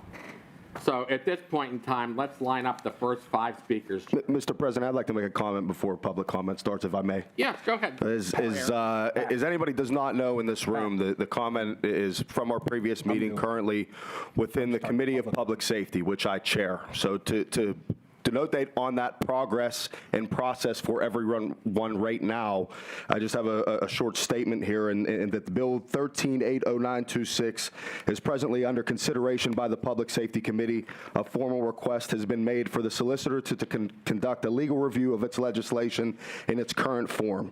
This Thursday, the Public Safety Committee will convene as an informational session during which committee members and the full council may direct questions to the solicitor regarding the findings of that review. This session is intended solely for informational purposes and not a forum for discussion or debate amongst members. The objective is to ensure that the committee and the council have a clear understanding of the legal analysis and to determine whether any additional review or findings should be requested of the solicitor. Depending on the outcome of this session, an additional meeting is anticipated to be scheduled for the next week, and I anticipate in doing so to schedule another Public Safety Committee meeting for next week for more possibly in having a vote to put this on the floor after the discussion on Thursday. That is currently where we're at with the progress. So if that is anybody's question for public comment on where the progress is and what that is, I will respond with that same statement that I just gave. Thank you. Thank you. Let's line up the first 5 speakers. First 5 lining up on the left wall: Dominic Gordon, Madeline McGrady, Mandy Yoakum, Chad Collins, and Scott Tyson.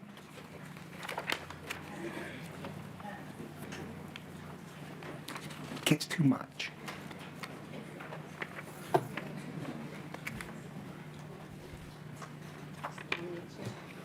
Dominic? Are you Dominic? Or Dominic not here? Madeline? Okay. Hi, Council. My name is Maddie McGrady. I'm, sorry, pulling up my comment. Maddie McGrady, I'm a resident of Highland Park, and I'm the Human Rights Program Manager with the Global Switchboard. I'm also a co-chair of the Pittsburgh Housing Justice Table. I'm here really to present a letter in support of Ordinance 13809 2023-26. As of today, a diverse coalition of 141 organizations, including local and statewide groups, have signed on in support of this legislation. That includes nonprofit organizations, local businesses, faith-based communities, labor groups, student organizations, political associations, neighborhood groups, and current and former elected officials throughout Allegheny County. As of today, 3,701 Allegheny County residents have signed on in support between January 26th and today. And as we speak, the number of individuals and organizations signing on continues to grow. If I have time to read a short excerpt from the letter, the integrity of our local government is rooted in public trust and fulfillment of core responsibilities to provide essential services, ensure due process, and serve the public equitably. When local government collaborates with federal immigration enforcement, it undermines public trust, discourages people from accessing essential services, and makes our communities less safe and welcoming. Thank you to the members who have already pledged to support this bill, and to the county executive for pledging her support. I have copies of the letter to hand out if you'd like one. Thank you. You can give it to them. Mandy Yoakum, Chad Collins, Scott Tyson, Ron Gaddis, Nathan Agins. Mandy, are you here, Mandy?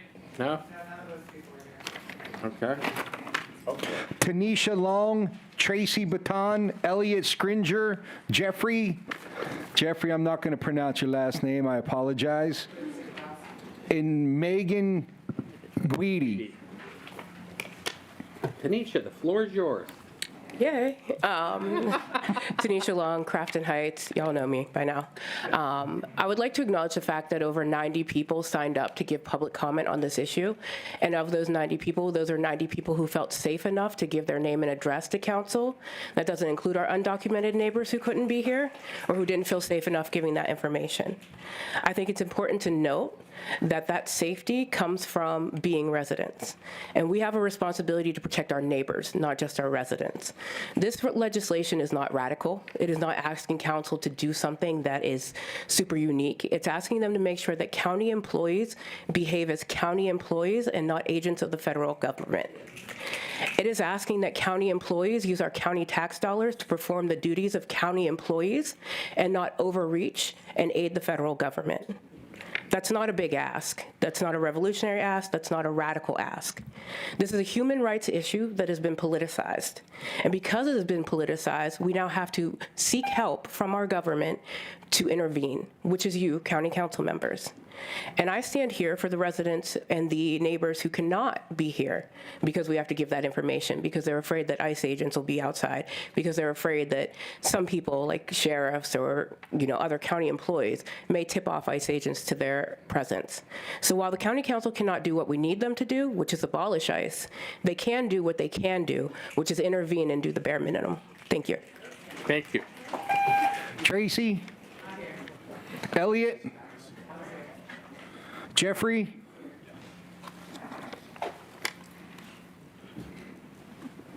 Hi, my name's Jeff. Thanks, County Council. So I live out in the west side town, Palmasinas District 12. So I'm kind of tacking on to what that last commenter said. There's $28.7 billion allocated to immigrations and customs enforcement for the fiscal year or budget year 2025. That amount exceeds the combined budgets for all other non-immigration related federal law enforcement functions. All of them combined. So 90 seconds. For all that. So specifically, I'm thinking about these immigration detainer requests or ICE detainers where a federal employee would send a form to county law enforcement, such as county jail, saying, hey, we want you to hold on to someone who's got immigration-related charges, for lack of a better word. Right, they could hold, that means the county could hold them for up to 48 more hours to allow the extra time for these federal officers to come take this person into custody. But that's county dollars, that's our property taxes going to that, and that's really a federal mission. So just to wrap up, with a budget of over $170 billion for the next 4 years, I'm quite sure that if ICE wants to take custody of an inmate about to be released and do all their dirty work, they can drive the 15 minutes from their Southside office over to county jail. They've got the resources, the money. Please keep our county tax dollars out of this. Thank you. Megan. Kellyanne Ferketic, Michelle Herbert, Ethan Hale, Melanie Redden follow. Hello, my name is Megan Guidi. I lead a group called Pittsburgh Women for Democracy. And this work brings me into contact with hundreds of volunteers from around the county. I'm also an Allegheny County resident, and I'm obviously here tonight to ask you to support Ordinance 13809-26. I'm going to tell you a little story. I recently went out to dinner with a friend of mine who, let's just say she's well compensated at her work. She ordered a steak and a few glasses of wine, and I had a salad, and I got a water. I'm sure you know where this story is going. When the bill came, she suggested we split it evenly. The federal government asking our county to augment their workforce feels a little bit like that friend of mine. ICE has an unprecedented $75 billion to play with. And as you well know, our county budget is a fraction of that. Every resource we put towards supporting ICE enforcement is a resource we are not directing to the very real needs of our county. Our residents deserve investments that directly benefit them. I urge you to protect our county resources and support Ordinance 13809-26. Kellyanne Ferketic, Michelle Herbert, Ethan Hale. Melanie Redden, Alexis Carlisle next. Hold on one second. Are you done? Okay, go ahead. Hello, my name is Ethan Hale. I've recently moved here from the deportation capital of this country, Houston, Texas. In that time, I was very active in local politics. I saw directly how collaboration with ICE destroyed public trust in our local governments on the city level, on the county level. We had police officers, our local police, calling ICE on domestic violence victims, victims of car crashes, an autistic 15-year-old.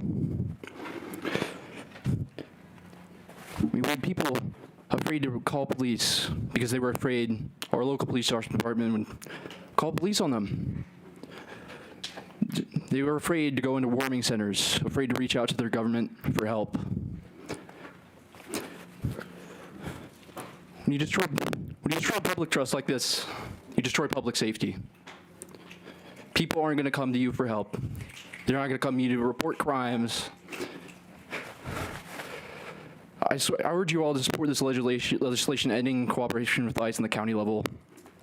Under no circumstances should we allow our police to operate as agents of immigration, of suppressing our rights. Let's keep ICE out of Allegheny County and pass this legislation. Thank you. Thank you.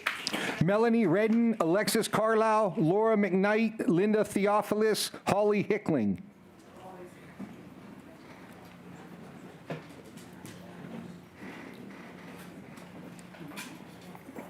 You might as well call the next. Aya Zuni, Stacy Bukowskis, Andy Fishoff, Amy Silberschmidt, Alyssa Snyder.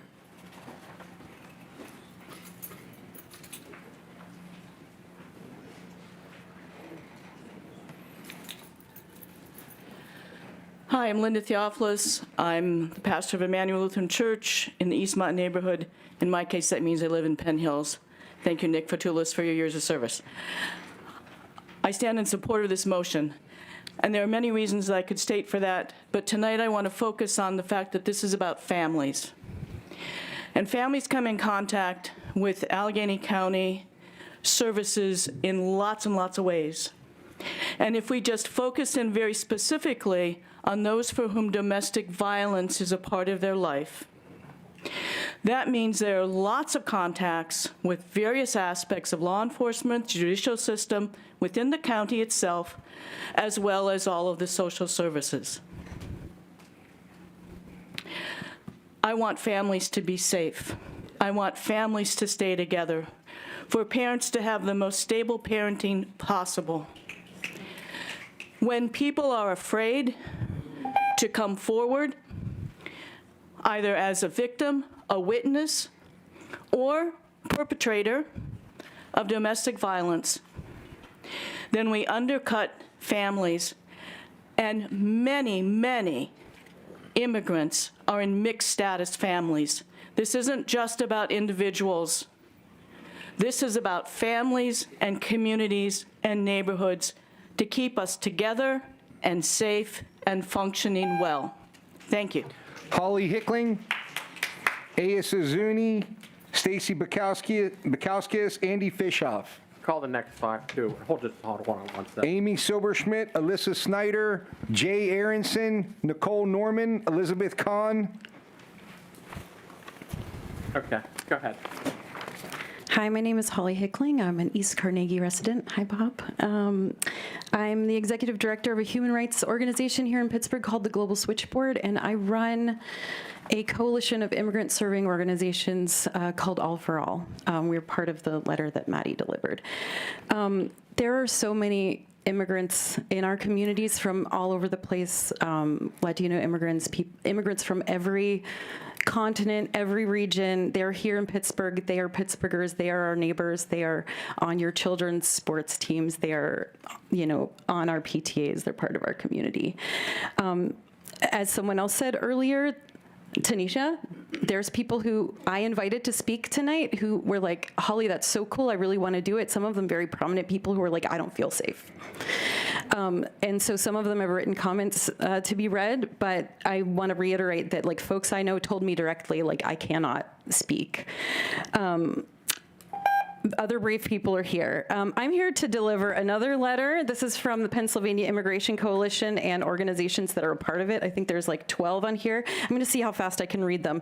ACLU, Alliance for Refugee Youth Support and Empowerment, Bhutanese Community Association of Pittsburgh, Council on American Islamic Relations, Community Justice Project, Education Law Center, the Global Switchboard, Global Wordsmiths, Latino Community Center, Lutheran Advocacy Ministry, Movement of Immigrant Leaders in PA, Pittsburgh Labor Council on Latin American Advancement, and Reverend Linda. Got it.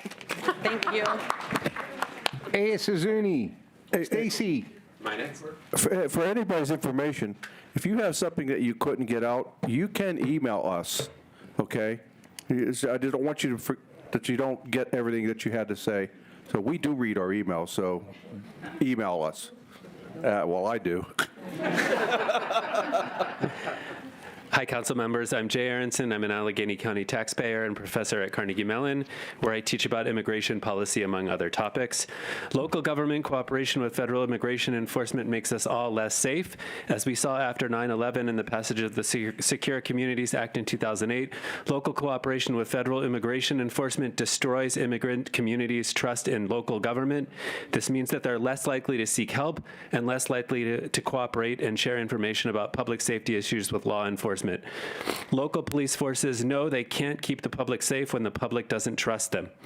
The Trump administration is forcibly detaining people with no criminal records, most of whom seem to be following all the rules required of them and are in the country legally. They're entering schools, hospitals, and courts, amongst other supposedly safe places, and disappearing people without proper legal authority to literal warehouses that we must name as concentration camps. The purpose of these actions is not law enforcement or public safety, it is terrorism, and the county should not cooperate. Our local government and law enforcement officials are paid for by our tax dollars. We fund them to protect and serve the people of Allegheny County, not white supremacists currently in charge of our federal government. They are neither required nor expected to enforce federal immigration law. It's not their job, and we derive no benefit from it. We spend our local money, not federal money, and get nothing in return. The county officials should only cooperate with federal immigration enforcement when they are required to do so based on a valid judicial warrant backed by probable cause. I will stop there and urge you to support this legislation. Thank you. Thank you.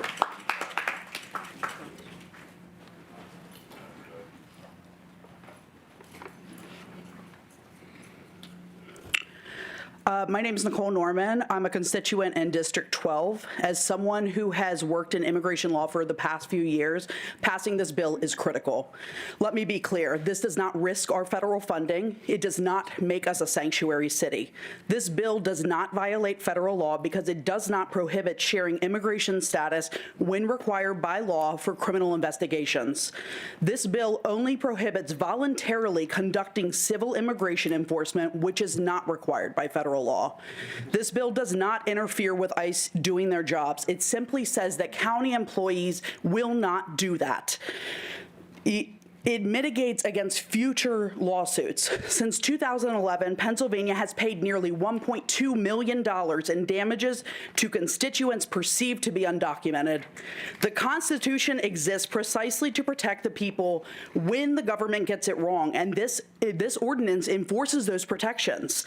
We must balance public safety, but not at the risk of over-policing people just because they don't look or sound like me. Nothing in this ordinance prevents the investigation or prosecution of anyone who commits a crime regardless of immigration status. What it prevents is detaining people without a warrant, which courts have repeatedly ruled as unconstitutional. So my ask tonight is simple, but it's urgent. Choose who we are as a county. Choose the Constitution over fear. Choose public safety over political theater. Do not authorize collaboration with ICE, not formally, not informally, and definitely not behind closed doors. Elizabeth Kahn, Bridget Bowe, Stephen Gross, Marie Thomas, Chad Ringbloom, Lilia Moss. No, you. Me? Yeah.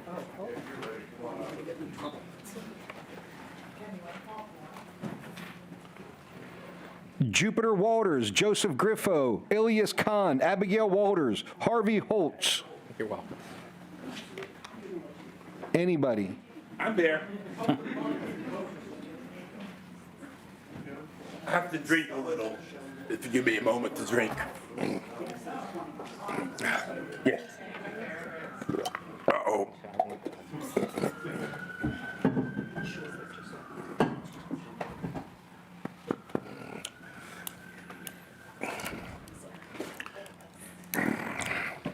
Good evening, counselors. I am Dr. Harvey Holtz from East Liberty. I'm speaking for myself, which is probably a good idea because I'm going to say something a little different. ICE is Trump's American Gestapo. They kidnap, murder, and purposely create the chaos that is designed to advance the fascist regime. The fascist violence and murder that white people are now experiencing has been experienced by black people and Native Americans for centuries. The Democrats have proposed 10 reforms to soften ICE behavior, which ICE will probably ignore once they're funded. You cannot soften a genocide or the actions of a Gestapo. The only thing to do is to end ICE, but you can pass your ordinance, and that will help. Quoting Anonymous, it takes a whole lot of white privileged balls to stand on this stolen and occupied continent and complain about immigration. The U.S. is responsible for creating the conditions that have severely damaged Latin American countries, causing millions of migrants. Here are the ways.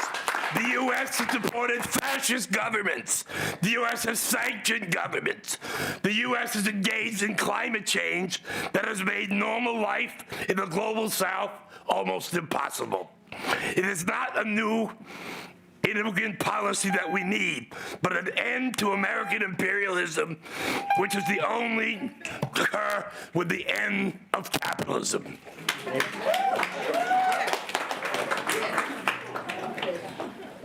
Don't forget your water.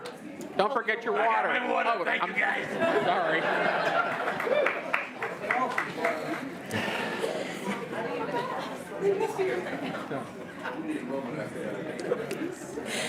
Everyone can be quiet so she can, whenever Hi. you're ready. Thank you. Hi, my name is Bridget Bowe. I am a new autistic support classroom paraprofessional. I did this in my life because I could read the headlines. Thank you all for being here. I'm backing everyone who is standing alongside me, and I am hoping that and urging all of you to say no to the funding of ICE and CBP. You know, this is so important, of course, because Americans are being murdered continuously. This is not new. This is not anything new. Please do what you can. And thank you so very much. Solidarity. Thank you. And for the record at this point, I mean, there's a lot of people that didn't show up. I mean, if you need to be a little bit over on the minute 30, I'll be understanding of that. Just try not to go over too far. I mean, try to be, when you see it start to beep, try to wrap it up. So, thank you. You don't know me, but I know you. I'm from Ross Township, and I'm also one of your employees that works for the county. The fact that we are backing these thugs with our resources disgusts me. We are here to serve the people, to make sure they are safe and cared for, hook them up with housing, with care, with medicine. And using our resources to back those thugs is disgusting. It goes against what being a civil servant, a public servant, what being in local government is supposed to be for. And these resources, there are so many departments across this county, including the lab that I come from, that are being denied things that we need to operate, to run testing, personnel that we sorely need to handle the amount of people that are coming to our door begging for services from the county, but you will back these thugs that are terrorizing people in the streets? Unacceptable. Shame on you. Ice out. Excuse me? Wait, what was your name? Jupiter. Jupiter. Thank you. Obviously, as a reminder, please state your name. I know I'm a little bit lax at that, so it's not. Thank you. Hello, my name is Abby Walters. I'm from Carnegie. I'm just representing myself. Across the country, we've seen ICE go into peaceful neighborhoods and claim to be arresting dangerous criminals. That's not happening. I think all of us can agree that's just not happening. Their actions have proven that they are not, but what they have done is they've managed to racially profile anyone who's not white. They've managed to use children as bait to get the parents into custody, and they've shot and just killed protesters. So that's not really great. This agency is dangerous, and we, as a county, should not be collaborating with them in any capacity. That's just ridiculous. By not passing this ordinance, harm will come to the Pittsburgh community at large. It's just inevitable. We are a city of immigrants, and I'd like us to continue to be so. Yeah, that's all I have to say, so thank you so much for all of your time. Rachel Usdan, Sam Schmidt, Rob Handel, Diana Hall, James Simpkins. Hi, my name is Marie Elizabeth Thomas. I reside in Brighton Heights. I want to thank Bethany Hallam for inviting me to speak today. So, growing up in my house, Fox News was considered too liberal. My father threatened us that if Democrats got too much power, they would become totalitarian. They would restrict our rights to free speech and firearms and would round us up to put us in concentration camps. He taught us to look through houses for priest holes where we could hide people when our religion became illegal under these evil liberal leaders. Now, instead of liberals rounding up Catholics, I see Republican-sponsored masked agents barging into homes, schools, and churches to round up anyone they perceive as other, anyone brown, anyone with an accent, anyone who doesn't cower to their authority. I see news articles showing citizens being gunned down just for trying to protect their immigrant and refugee neighbors. I am married to a brown man. He is an immigrant. He has legal status here, and yet I live in terror daily that he will be rounded up, beaten, detained in a detention center, which should be called a concentration camp. I fear daily for his safety, for his very life. This is not the America I want to live in. I want to feel proud of my country, to be patriotic, but I am not proud of the actions of ICE or DHS. I have worked with and taught immigrants and refugees ever since I graduated high school, first in a Mexican restaurant and later as a teacher in an ESL school for adult immigrants and refugees. Our immigrant neighbors are hardworking and valuable members of our communities, and regardless of their status here, they should be treated with dignity and respect. They deserve due process of law, safety, and the ability to live their lives free of fear. So to finish up, I just hope this legislation will foster that kind of safe and respectful community, and I ask you to please vote yes. Thank you.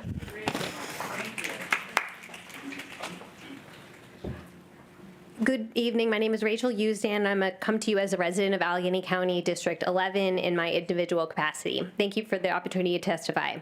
I come here to urge you to pass the ordinance 1389-6 for all of the very important reasons presented by others here tonight. I have 10 years experience working in the field of community safety, and echoing others, I wanted to highlight that cooperation with ICE beyond what is lawfully required when a valid judicial warrant is present will cause irreparable harm to the fragile trust that exists between law enforcement and the community, as well as between all government services and the community it aims to serve. There's no more important job for a jurisdiction than the safety of its constituents. And yet, we have seen time and time again that without the trust of the community, witnesses will not come forward, crimes go unsolved, the homicide closure rate plummets, and our most vulnerable neighbors who are most in need of support become less and less likely to approach government agencies for services. We've watched in recent months from Washington, D.C. to Chicago to Minneapolis when local government and local law enforcement in particular cooperate with ICE, CBP, and DHS, the trust of the community shatters. And that trust does not bounce back when the federal immigration efforts move on. For these reasons, as well as those highlighted by everyone else tonight, I urge you to pass the ordinance and rein in the ways in which the county government can coordinate with federal immigration efforts. Thank you for the opportunity to testify. Thank you. Good evening. My name is Diana Hull. I'm also representing the Pennsylvania Interfaith Impact Network. Immigration enforcement is a federal responsibility. When police departments and other cities have been pulled into the federal immigration actions, their results have been disastrous. Studies found significant drops in crime reporting. When people are afraid to call the police, public safety declines for everyone, not just immigrants. We also know these agreements drain local resources. Cities that have entered into partnership reported millions of dollars in local costs, overtime, detention, transportation, and legal expenses, with little or no reimbursement. Meanwhile, federal immigration agencies already receive billions in federal funding. They do not need and should not receive our limited county resources. However, my deepest concern is the human one. When local police collaborate informally with federal agents who are masked, unidentifiable, heavily armed, acting without a signed court order, people's constitutional rights are put at risk. Across the country, residents have been pulled out of cars, children taken from their families, separated, people because of their color of their skin. Without due process, this is not who we are as a country nor a county, and it's not what our laws demand. Thank you. Rachel Beck, Brittany Rovnanik, Cara Timsina, Zach Scheider, Donna Zarillo. Hi, I'm James Simpkins. I live in Garfield. I was asked to share this perspective from Dr. Andrea Pina Vasquez of the University of Pittsburgh, who couldn't make it tonight. In addition to being an immigrant myself, I'm a professor of immigration policy. I teach courses on asylum, labor migration, and the political economy of migration, so I speak both from personal and professional experience. My family immigrated from Colombia to the U.S. 30 years ago. Like so many immigrant families, we have built our lives here, raised families, and been deeply embedded in our communities. Immigrants are a small share of Allegheny County's population, but we are invested into this place. According to estimates from the American Community Survey, immigrants in this county have paid more than $900 million in taxes and approximately $2.1 billion in spending power, and include more than 3,700 entrepreneurs. Research has already found that increased enforcement in other localities has led to reduced immigrant spending, increased cash withdrawals, and increases in remittances. Cooperation with ICE would have a negative impact that would be felt all throughout Allegheny County. Thank you. Thank you.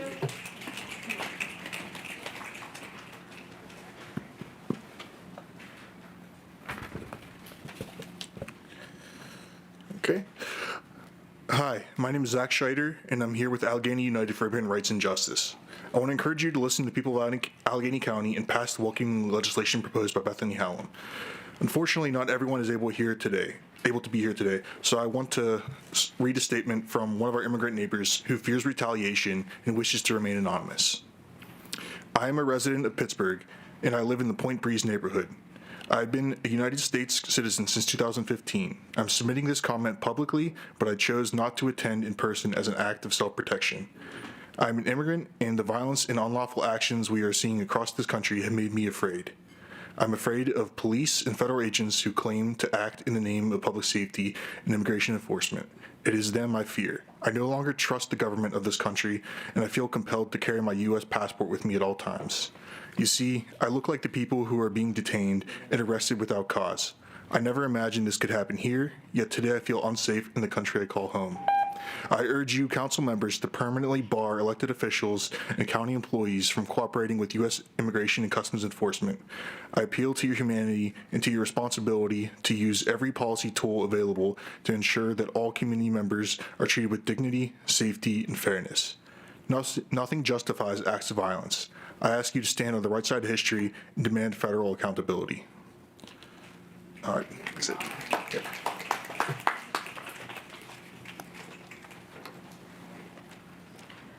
Good evening, everyone.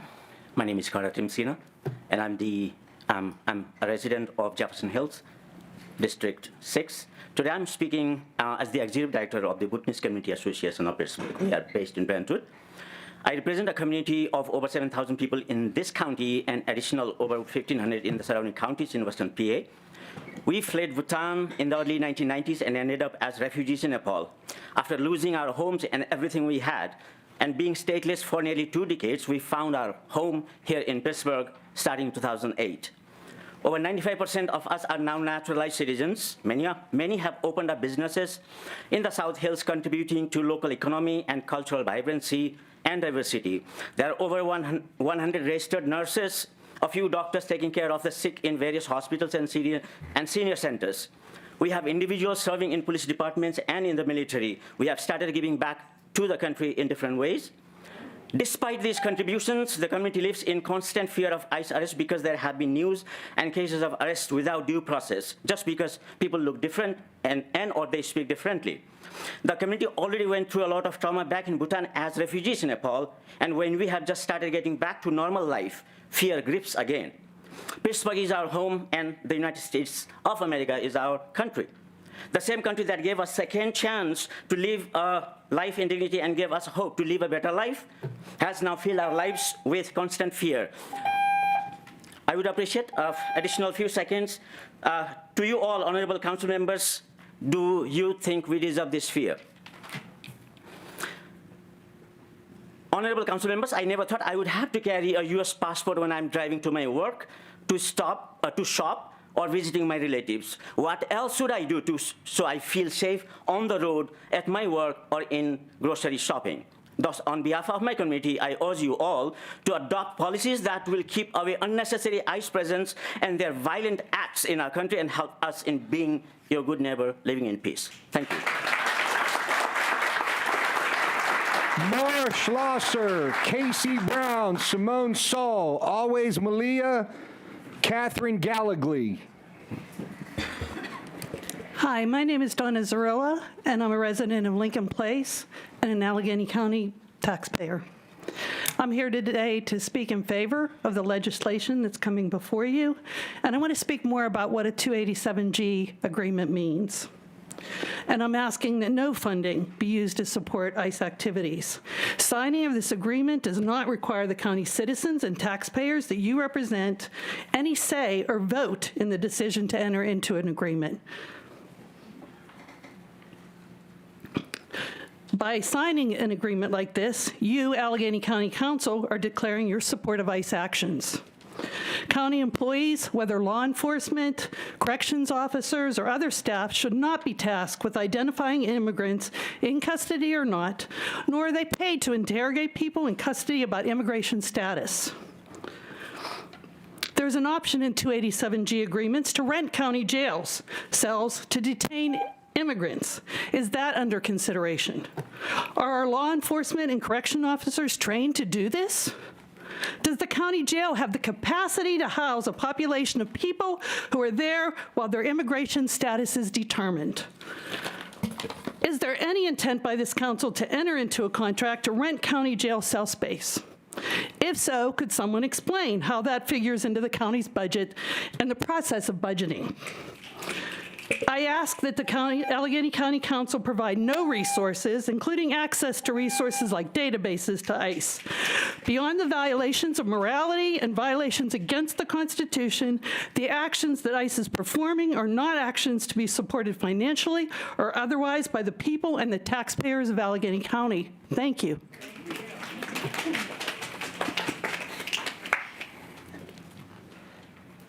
Oh, I locked my phone, sorry. Okay, good evening, Council. My name is Mara Schlosser. I am a resident of Pittsburgh, District 10. I guess I'll send Councilman Walton an email. But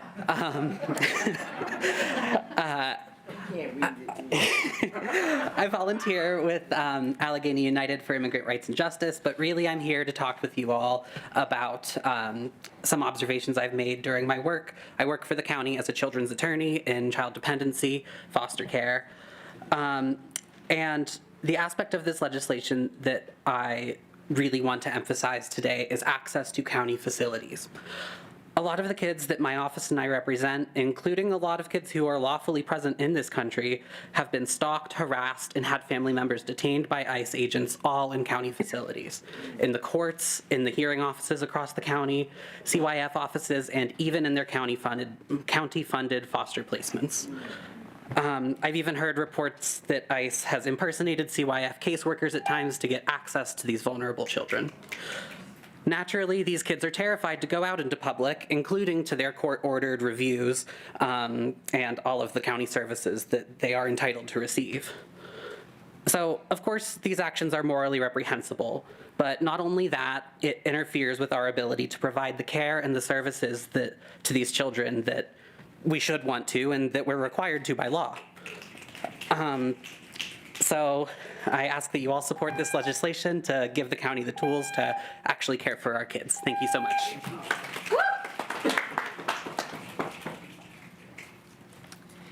Hey y'all, my name is Casey and I am in DeWitt Walton's district. It seems like our friend over there got some cold feet.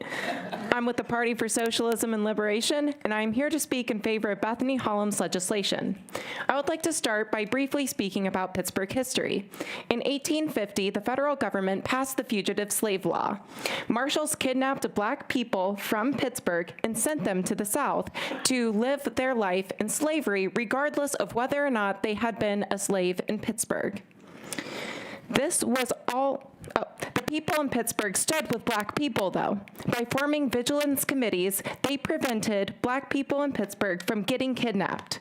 This was all the more necessary because after 1850, the Allegheny County government and Pennsylvania state government rolled back nearly all protections for black people. They did this because they capitulated to politically powerful northern capitalists who benefited handsomely from Southern cotton. Today, it feels obvious that this was an atrocity, but our situation today is eerily similar. Federal authorities are kidnapping our neighbors and sending them to concentration camps where sexual abuse and forced labor is a norm.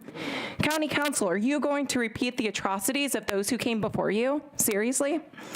The people of this county, from Minneapolis, all over this county, have been fighting for the immigration issue. We are on the side of immigrants. Are you going to side with us or the capitalist class who benefit from incarceration, coerced labor, and the sale of weapons? Which side are y'all on?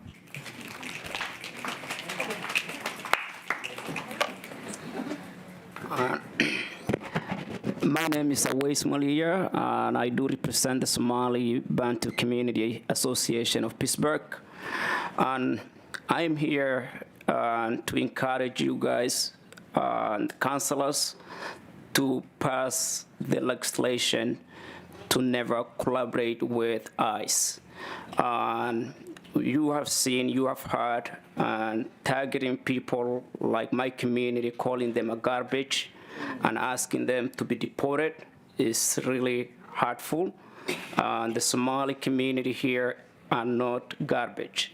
And this is coming from a national and a leader of this country. So many members of our community are US citizens and neutralized.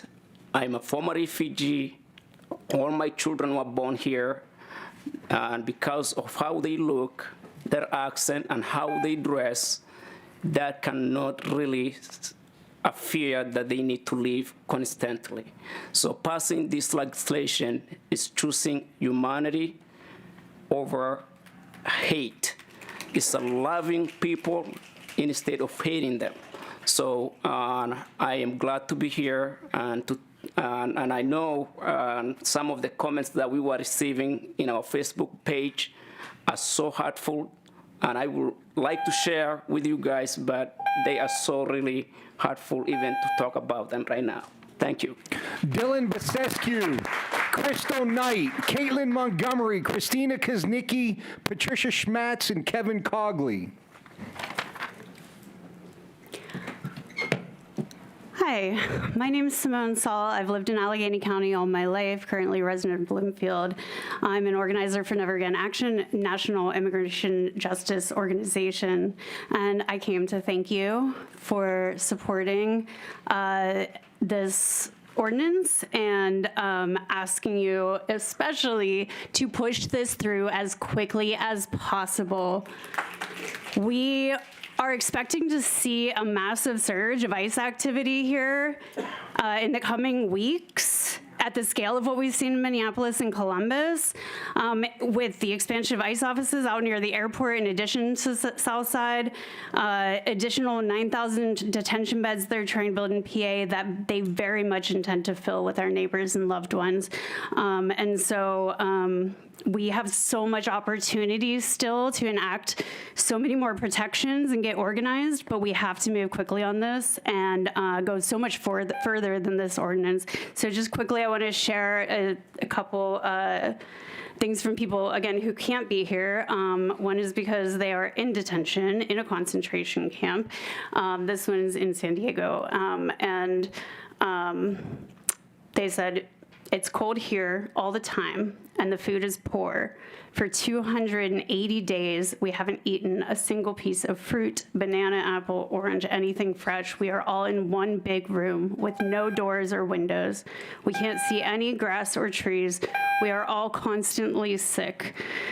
This is just person in detention, but as many people said, there are so many people just feeling unsafe to leave their homes, feeling that pressure, whether or not they've been detained or deported. So thank you so much for moving this as quickly as possible into committee, out of committee, and into a vote. And let's keep talking about what else we can do. Thank you.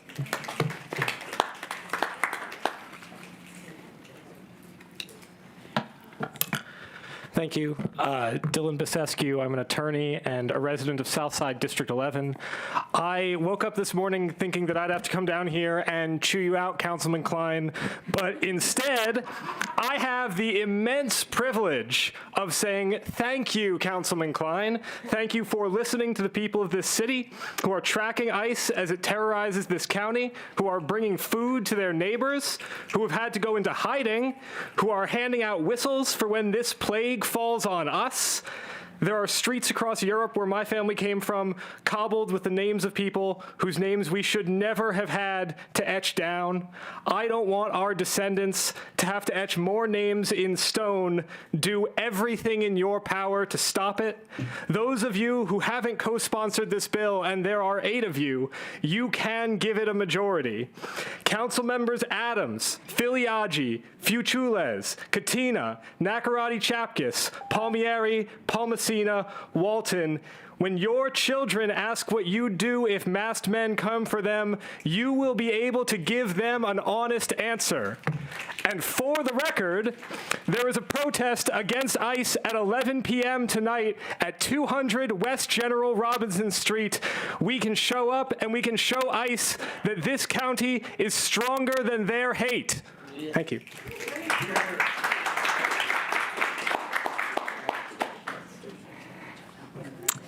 Council members, thank you very much for giving me the opportunity to address you. My name is Kate Montgomery. I am in District 6 with Representative Palmieri. I am also the current serving vice president of the Brentwood Borough Council.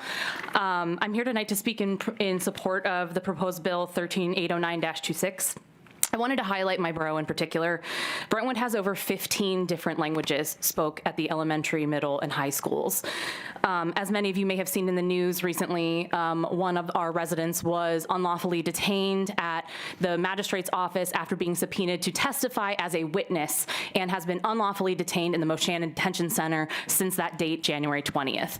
Our communities work best when we trust one another, when they trust that calling police will bring help, not harm. When showing up to court means participating in justice, not risking separation from your family, and when doing the right thing does not come with hidden consequences. When local law enforcement cooperates with ICE, it sends a message to thousands of our neighbors. Be afraid. Afraid to report a crime, afraid to send your children to school, and afraid to testify. Passing this resolution tells our immigrant neighbors that this county stands for justice over fear, trust over suspicion, and humanity over bureaucracy. It tells people that if they live here, work here, and raise their children here alongside mine, that they matter. I urge you to support this resolution, specifically you, Councilmember Palmieri, not just as policymakers, but as neighbors, parents, and members of this community. Thank you. Alexis Byram, Sinead Jeffrey, Bridget Rhinesmith, Jamie Allman, Marissa Murill. How you doing? My name's Kevin. Need a better mic, huh? Maybe we should not help ICE out and get a better microphone here. Anyway, my name's Kevin Cogley. I'm from West Mifflin. I'm a representative for the International Bricklayers and Allied Craft Workers Union. This trade, you know, it's built on the backs of immigrants and with the hands of immigrants, you know, including a lot of my personal family. You know, it was like, you know, first it was the first group, the Italians and the Irish and everybody, and now it's time to pull that next group up. You know, because we have a lot of Latino members here right now. And I'll tell you what, they're really scared because they're getting calls, ICE is up by their school, you know, and then guess what? They're leaving work, you know, and their anxiety's my anxiety, right? So their fight's my fight. So, like, if this comes to this city, I'm going to be out there right with them.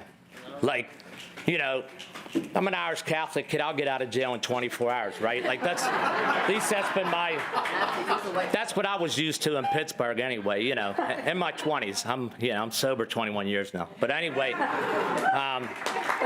you know, but I just want to, you know, really put my foot behind this bill, and because, you know, we have a lot of members that are scared right now, and it's like, you know, they're leaving jobs, and it's just like, it's not good for us because, you know, hey, I'd love to just hire a bunch of, you know, guys that look like me, but guess what? They're not there for the type of work we do. This is a hard trade.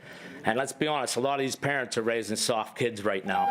So we got to get immigrants in there, you know, and that's my people, you know, like they're some of the best people. It's like being back as a young kid with my family, with Young Catholic, you know, growing up in that organizations. And I even attend you know, Spanish AA meetings, you know, in certain communities, but you can't even name them because then ICE is going to go there. I mean, we had a job hiring fair. Prior years, we would get 120 people show up there. Since this administration's been in there, we're getting 12 people over a 4-hour period. So we got a lot of work to do, and I'm all behind this bill, and then I'll be wherever I need to be to make it happen. Thank you.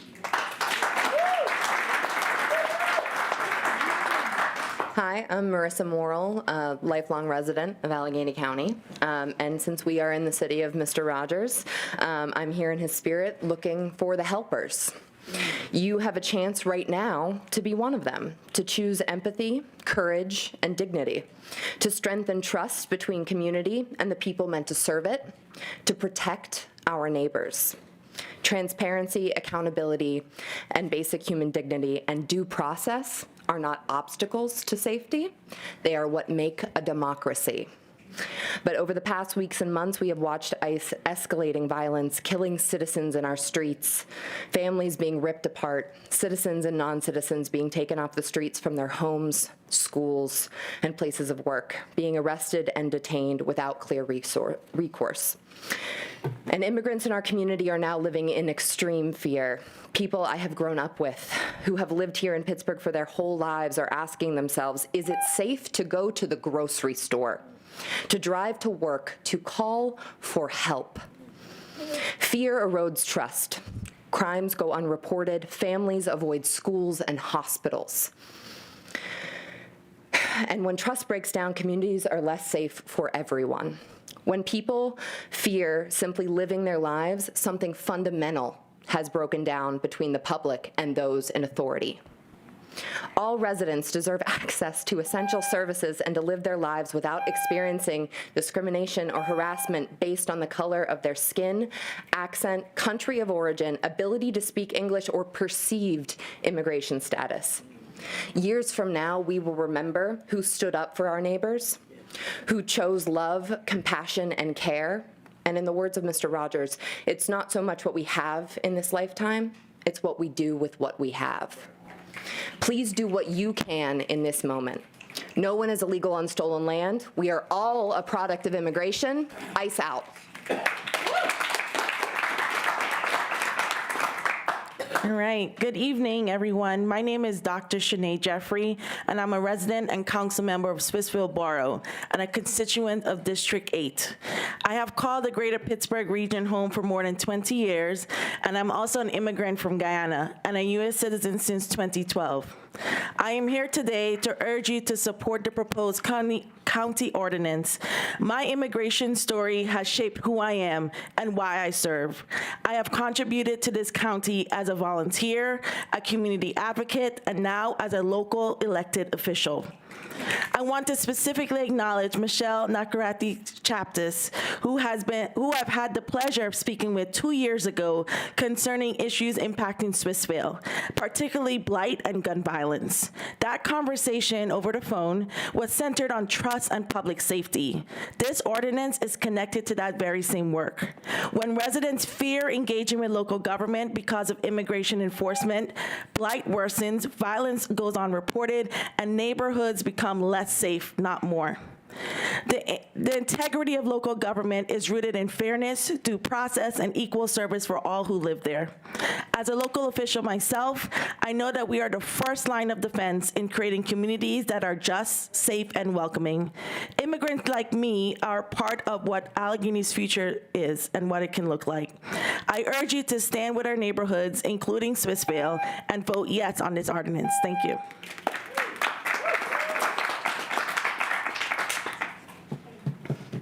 Hello, my name is Bridget Rhinesmith from Forward Township. The proposed ordinance we're all here to discuss is significant, and I encourage it to be passed without substantial modifications to the intention and spirit. The spirit of this bill ordinance is to permit federal authorities to do their job according to the law and in a manner that does not violate constitutional, civil, or human rights. The spirit of the ordinance bans county employees from becoming a part of any civil rights and human rights violations. Allegheny County has a long history of discrimination, bigotry, and racism. It's demonstrated throughout judicial and other systems. However, as noted by the people of the county here tonight, at every No Kings rally and other recent protests, we do not support systemic oppression or a racist agenda. In addition, for a county that has placed the interruption of violence as a priority, failure to pass a ban like this will impact any advancement made. Domestic violence and general violence victims will be less likely to contact authorities if they suspect the county will be working with ICE. There's already a lack of trust within the authorities. The ban is a chance to protect the residents of Allegheny County, to demonstrate racism has no place in the county, to demonstrate Allegheny County will not tolerate the federal abuse of power and violence used against residents of Allegheny County the way we have seen in LA, Chicago, and Minneapolis. This ban demonstrates the county values human life and will not permit county officials to be a part of human rights violations or murder of its residents. Thank you. My name is Jamae Allman. I'm from Squirrel Hill. One of the most common arguments I hear favoring cooperation with ICE is public safety. I spent almost 7 years as a deputy sheriff in Kansas before moving to Allegheny County. If there's one thing I can tell you for certain, is that you cannot truly guarantee anyone's safety. But what you can do is help protect the things that provide us comfort during our darkest hours: freedom, justice, our communities, and our humanity. Over the past several months, ICE has demonstrated over and over again it's not interested in preserving any of those things. There is no cooperation to be had with an organization that regularly disregards civility, human decency, and established law. And to be clear, ICE is not looking for cooperation, they're looking for capitulation. Some people will try to argue that they are just doing their job, which is an excuse that's been used throughout history to justify some of the most horrendous crimes against humanity. This ordinance makes "I'm just doing my job" mean that you're protecting your neighbors, defending your humanity, and fighting for freedom and justice for all of us. This administration will not last forever. And when they're gone and ICE leaves town, this will still be your community. So my question is this: are you going to sacrifice your neighbors for the illusion of safety, or will you stand with all of us and help bend the arc of human history toward justice? Shani Banerjee, April Lekwar, Elise Pinter, Leanna Totten, Catherine Dickey, Christine Mohammed.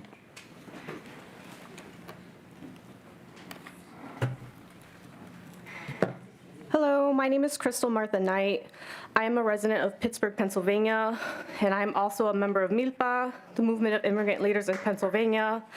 MILPA Familia is a statewide network of families who fight for the human rights of every person in Pennsylvania, regardless of immigration status. We facilitate the education, organization, and participation of communities for defense and promotion of our constitutional rights so that our communities can work to create the political, social, and economic changes in which every human being is treated with equality and rights. I ran up the stairs, sorry. And right now, we are all being tested as to how far we will go to protect each other's human rights and constitutional rights. Because we are living in a moment in history where I'm sure someone has already said something to this effect, but where we are all going to analyze and judge the actions of everyone on how they are reacting in the face of rising fascism and xenophobia. No one is above reproach. No matter your place in history, how you choose to act when people are being kidnapped off the streets and killed in detention centers will be a reflection on who you are as a person morally. However, it is how our institutions rise to the occasion in this hour, how people empower elected government bodies such as yourselves to decide to act, that will be a reflection on all of us. I'll state it clearly: you must pass the ordinance to protect immigrant families and their children from racist persecution and lifelong trauma. At a time when so many of us feel powerless, this is an opportunity for you to stand on the side of humanity. As the daughter of immigrants who were privileged to gain amnesty and eventual citizenship, I know the fear of La Migra and separating families. Times were scary in the 90s and early 2000s. I was worried about a person who took me and my sister to college for driving us and getting in an accident, and him getting separated from his family just because he didn't have a license, so which meant he wasn't a citizen. So I know this firsthand, but this is a whole other ballgame. This is a whole other level of terror that people are living through now. So choose dignity, protect immigrants and non-citizens today.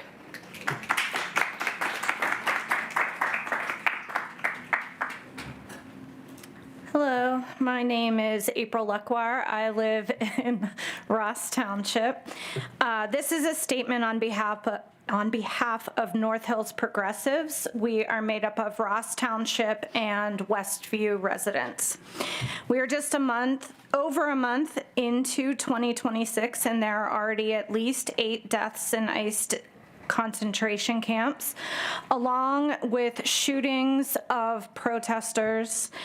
Tens of thousands detained, many are citizens, including children, and many are separated from their families.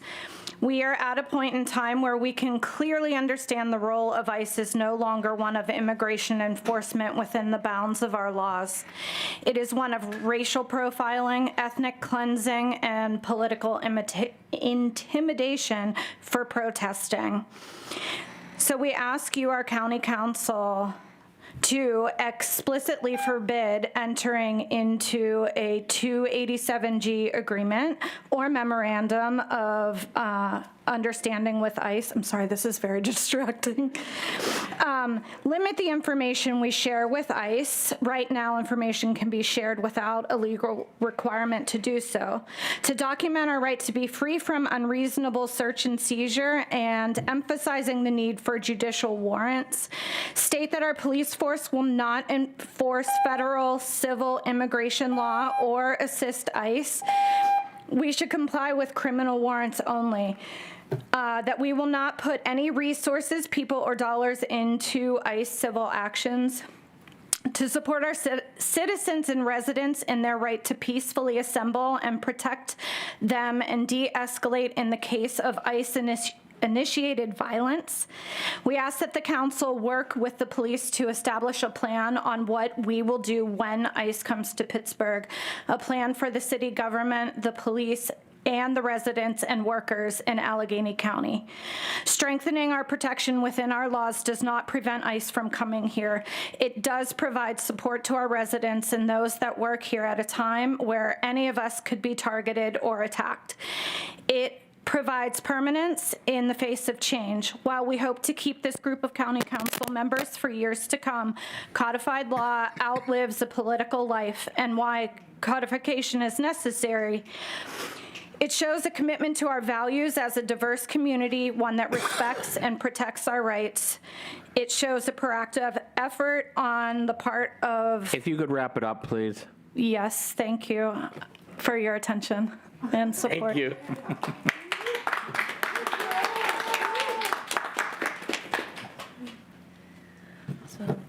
Hi there, my name is Elise Pinter. I'm a resident of the Mount Oliver Borough.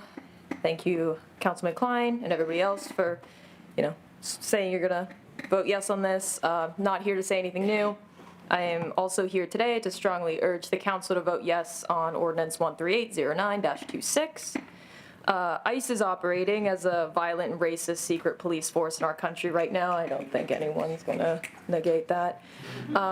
They hide their faces, they hide their names, they crawl around our cities in secret in unmarked vehicles, they ignore our laws, our rights, they're kidnapping, brutalizing, and disappearing our neighbors without discretion. ICE is not law enforcement. They're blatantly and brazenly breaking the law day after day, and there's no accountability for it. They're ignoring judges, they're violating civil rights, abusing and killing citizens and non-citizens alike. They have virtually no training or oversight, and they have been seen time and time again escalating situations when someone dares to exercise their constitutionally protected rights. I'll wrap it up. Like I said, they're not law enforcement, they're the criminals, they're thugs. And Allegheny County, collaborating with them, makes us no better. It tells our residents that their lawlessness and violent behavior is acceptable. It is not. I would like you to vote yes on this, to do our part to try to keep Pittsburghers safe, Allegheny County members. It's not gonna keep everyone safe, as someone mentioned earlier, but it's something. Thank you. Luca J., Unique Brown, Graham Bailey, Yvonne Brown, Andrew Brugnone. Good evening. My name is Catherine Dickey. I'm in Homestead, but my lease is up, so watch out. I am giving a special shout out to Councilman Walton, who's about to get this in his email every single day until a decision comes through. Do you know what it is like to run through fire? Do any of you know what it is like to run through fire? Do you know the terror of knowing that you're at the brink of losing your life or your loved ones, and that the only way to a better life is to run through fire? I'm Katie. I'm a social worker. I lead a mental health drop-in program that's county funded, and I am also super statistically unlikely to be alive as a human being. From the last stretch of fresh air on the sidewalk outside of Western Psych right before you hit Pitt, to awaiting drugs to hit on operating tables, hoping to be able to eat again someday, to slipping into begging in financial aid offices and apartment rental agencies and job interviews, to hitting the gates between never being allowed out of an institution and never being allowed at the top of one. I study hope by day, but I learn it by night. And I know the terror of taking a jump to save your life, knowing things are about to get a lot better before they get a lot worse before they get better. Still, I do not know it the way my immigrant clients, classmates, colleagues, and friends know it.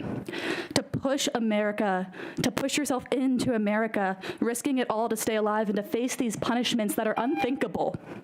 Our country's immigrants know the terror of a lifespan and the walk between my food program and their apartment. Mothers know the terror of relying on Reddit to find their loved ones who are kidnapped by terrorists because they can't rely on their public leaders.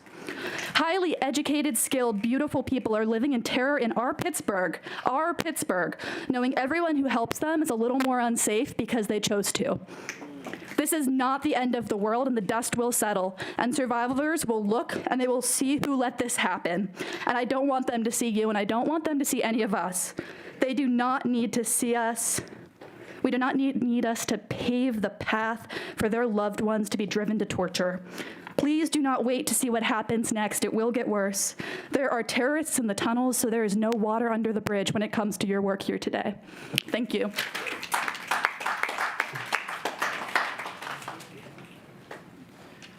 Hello, good evening, everyone. My name is Graham Bailey. I am a homeowner and wine salesperson here in Pittsburgh, up in Mount Washington. Thank you all for having me. Firstly, I am speaking of my own accord, not as a representative of any organization, and I, like so many others, am urging the council with the utmost conviction to pass Ordinance 13809-26, banning cooperation with the federal goon squad known as ICE. As most of you are aware, since the beginning of this year, 2 American citizens, Renee Good and Alex Preddy, have been murdered in Minneapolis by the otherwise unemployable jackbooted thugs this agency gleefully deploys into our cities. These are stark and horrifying examples, but they are far from the only ones. Here in Pennsylvania, Chow Fung-Gay, Fuad Abdul Kakir, and Paradi La have died in ICE custody under opaque circumstances. As another person mentioned, 8 deaths have been recorded so far in 2026, and given the veil of secrecy and lies under which this organization operates, I have no doubt that there are many more. ICE operates as a modern-day Gestapo with a mandate to kill, intimidate, terrorize, and destroy by any means necessary. Their agents are granted impunity and federal protection from any consequence of their actions. To this end, I believe there is no degree of retraining or institutional reform that can justify their presence in Pittsburgh, in Allegheny County, or anywhere else. Pittsburgh is a city of neighbors and friends. I have a wonderful life here, and I wish the same for every person who lives here, regardless of their race, creed, identity, or immigration status. ICE has no place in Pittsburgh, and they must be stopped by any means necessary. Thank you very much for your time.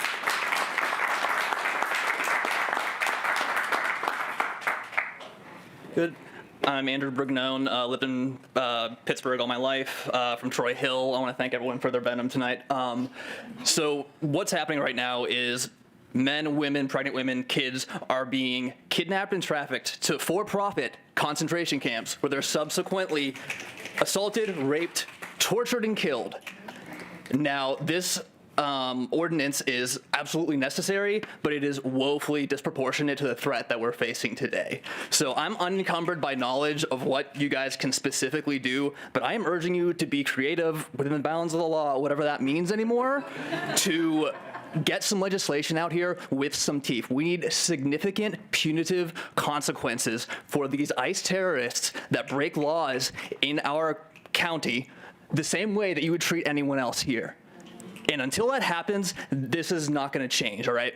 Things are going to get worse before they get worse. And I didn't misspeak there, all right? And every day that we delay taking more substantive action, we are delaying the chance for things to get better sooner. So we need action now. Every day we delay is supporting what is happening. Thank you, guys.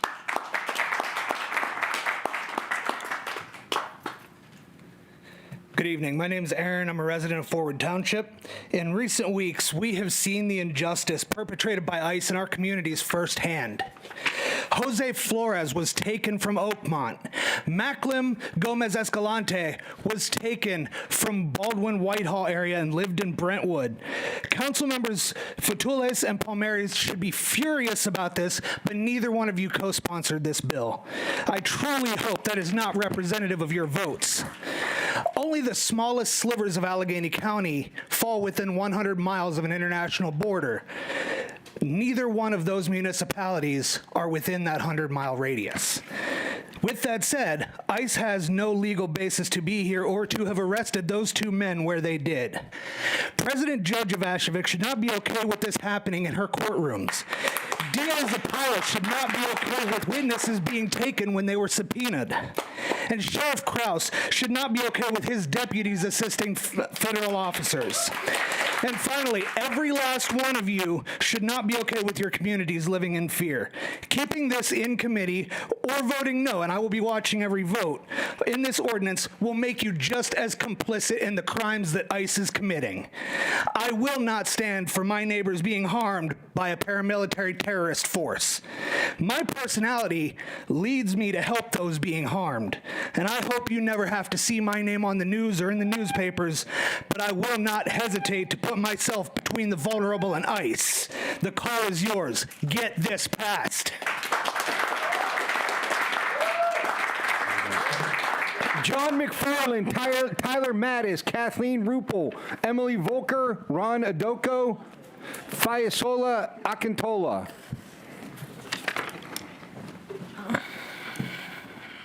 Good evening.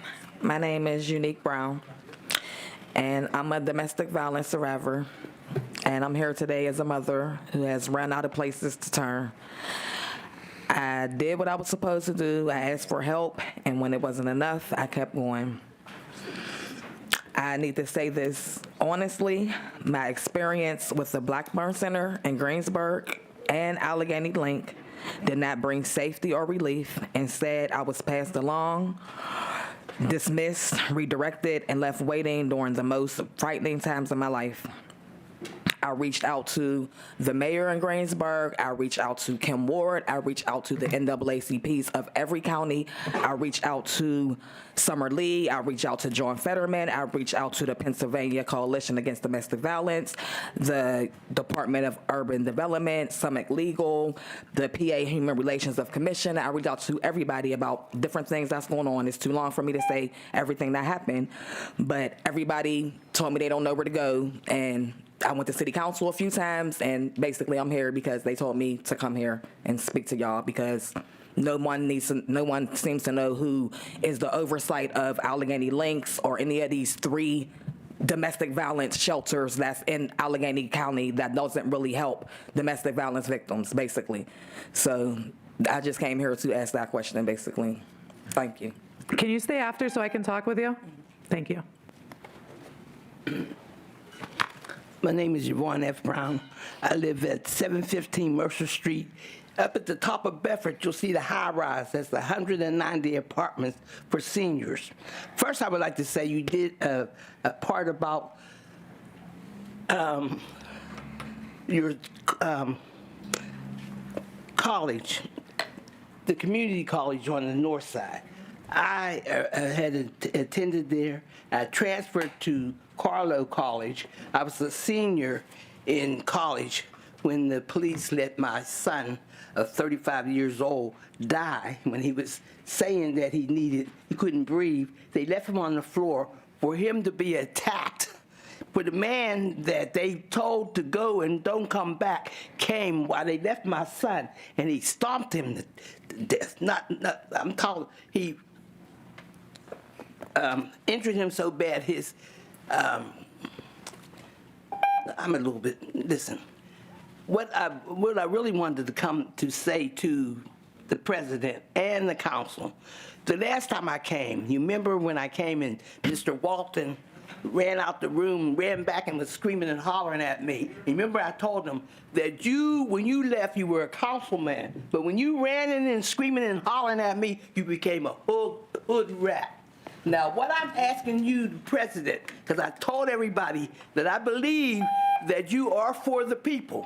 I'm asking you again, I want a letter from every one of these council people that when Walton was in my building, screamed at me, I put you and screamed at me, ASS, out of county council. And I want a letter from every one of you who's seen him do it. If you didn't, please give me a letter that he didn't. Because the seniors in my building are saying, why did he do that? And even the mayor, I caught the mayor and I said, do you know what he did? Well, what he did, he screamed at me and he took the mayor outside, so I couldn't talk to him. But I'm asking you again, please consider giving me a letter from each one. If any of you has had to put me out, I come because city council president, my councilman told me to come here. And when I come here, you have this big man screaming, holler about you just asked him, would he call the bus company? And he said, no, I know what they need. No, he must have didn't, because we still don't have a bus for the seniors. And that's been how many years I've been coming here. And the first, I'm sorry, please let me explain something so you would know. I'm an activist. I've been coming to city council for over 20-something years. Do you understand? I have a husband that works for the Housing Authority out there in East Liberty, Larmer. 3 of them had strokes from the asbestos. My husband is now crippled. Do you understand? But he worked for this Housing Authority 20-something years. And because of asbestos, he cannot walk. I'm in the building now, I can't even get his food bank. She will not give me his food bank. Said he must come down. He can't even walk without a walker. But I'm going through a whole lot. I'm sorry, I took up much more time. But I want you to understand, I fight for the homeless. I'll fight for the children, especially the children, because we have to teach our children. And I think every black child should take law, because you wrote the law. You know it, we don't. So we end up messed up. But anytime you put some man like Mr. Walton in and let him scream and holler at me, and I ask for a letter, and I'm asking you because the president, I spoke highly of you. I might be wrong. If you don't give me that letter, then you're not. But I do. I'm laughing now, but I've been fighting for years. Because we must teach our children to fight for each and every one. Look how they're killing the white people. And you see that? So you know I'm in trouble. I'm sorry.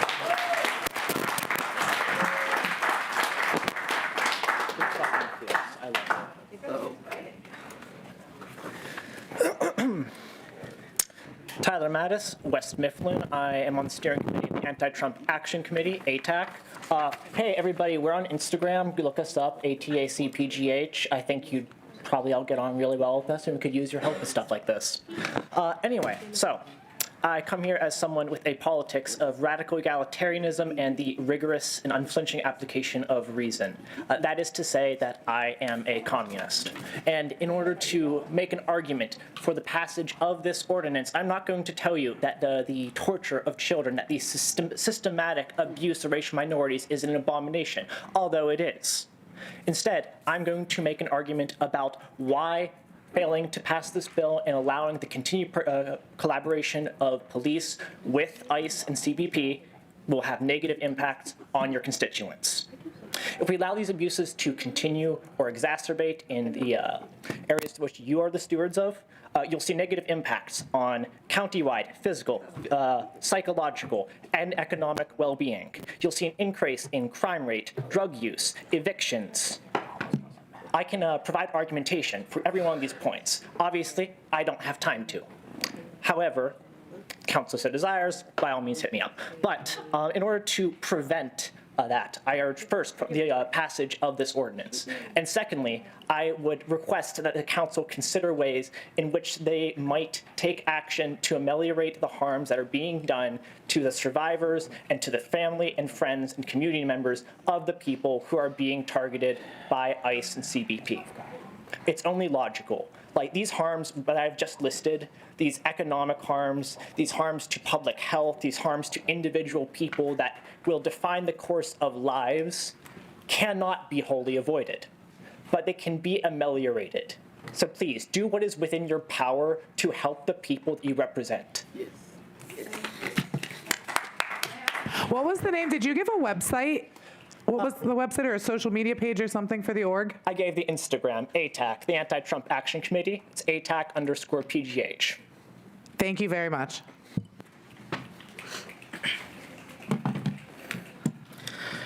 Good Good evening. My name is John McFarland. I'm speaking here today on behalf of Allegheny United for Immigrant Rights and Justice. We are a grassroots coalition of Western Pennsylvanians working to protect all our immigrant neighbors from the ongoing federal terror campaign being carried out by ICE and CBP. I'm here today primarily to endorse Ordinance 13809-26.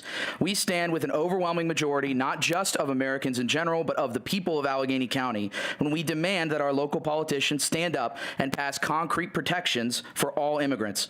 This ordinance is a good first step. However, I'm also here with a warning. While the last year has felt like a decade, it was actually only the first year of Donald Trump's second administration. The feds are not just going to back off. If we want to defend our neighbors, we, the people, need to get organized. We need to organize for our defense with rapid response. We also need to organize for offense. We saw the success of just a one-day general strike in Minneapolis a few weeks ago. To win this fight, there will need to be more general strikes, locally and nationally.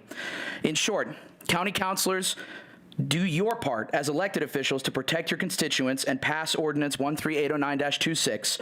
And people of Allegheny County, do your part to protect your neighbors and get organized. Thank you.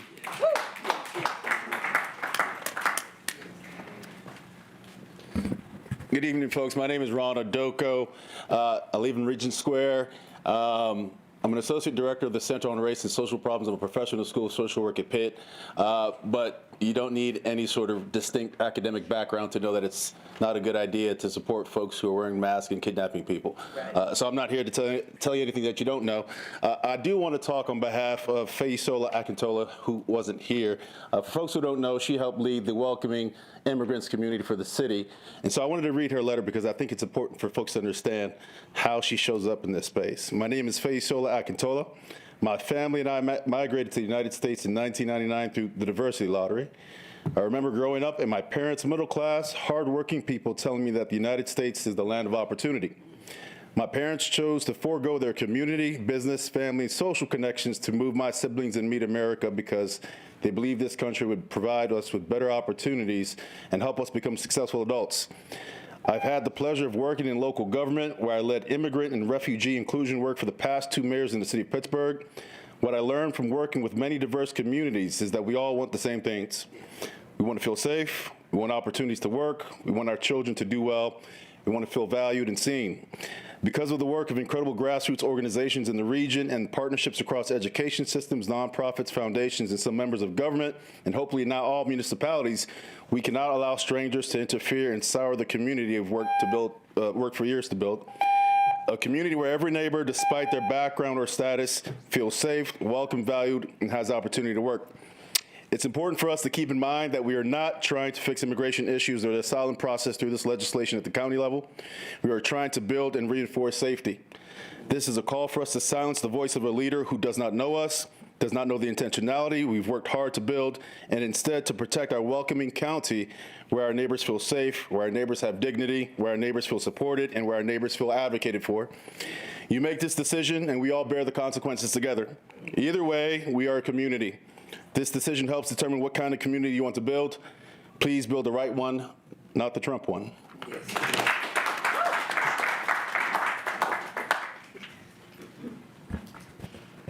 Good evening. I'm Kathleen Ruppel. I'm a member of PIN, and I'm also the chair of the Immigration Task Force. And the purpose of our task force is to implement policy change at the local, state, and even hopefully the federal levels. But since we are an interfaith network, we affirm the following non-negotiable spiritual truth. All persons are created in the divine image, and that therefore all individuals must be treated in a nonviolent, compassionate manner, knowing that to do otherwise is to bring spiritual and moral injury to ourselves. And it's with this in mind that the Immigration Task Force has set forth certain goals, one of which is the unmasking and identification of law enforcement. As a former law enforcement officer myself, I remember what was drummed into us. Your badge and your uniform are not your ID. You're issued an official ID, you carry it with you at all times, and if anyone, doesn't matter who it is, asks you to show that ID, you must present it. What are we seeing now?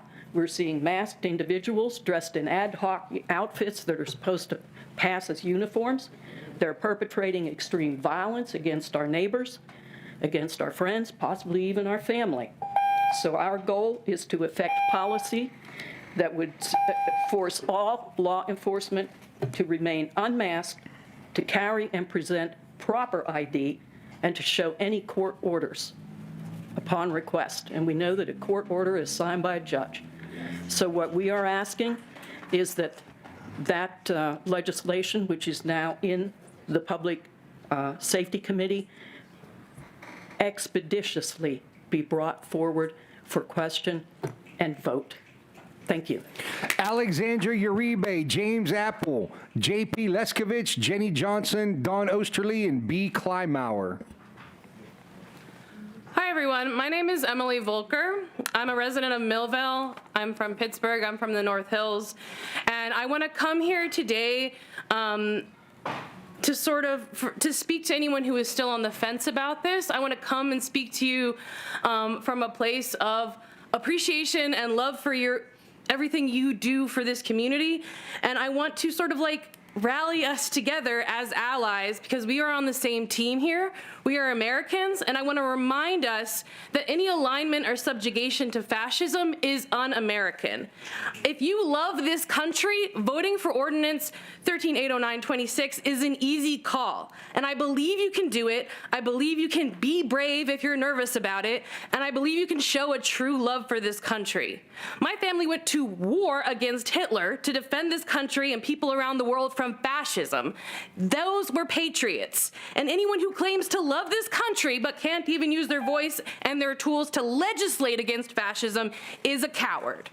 In April, Trump said homegrowns are next. He said he wants to detain U.S. citizens and send them into prisons in El Salvador, and he has already done this to people without due process. And we know it's a lie that they're just arresting criminals. We see with our eyeballs proof that ICE is taking people who are here legally, taking citizens, taking children. I went to Catholic school for 9 years, and I'm pretty sure Jesus didn't say if your own family is safe, just screw everybody else. We're supposed to care about our neighbors. I believe you do this work because you care about our community, and I just want to say, if you're nervous, just please be brave. We'll do this together. We're on the same team. We'll do it together. So thank you.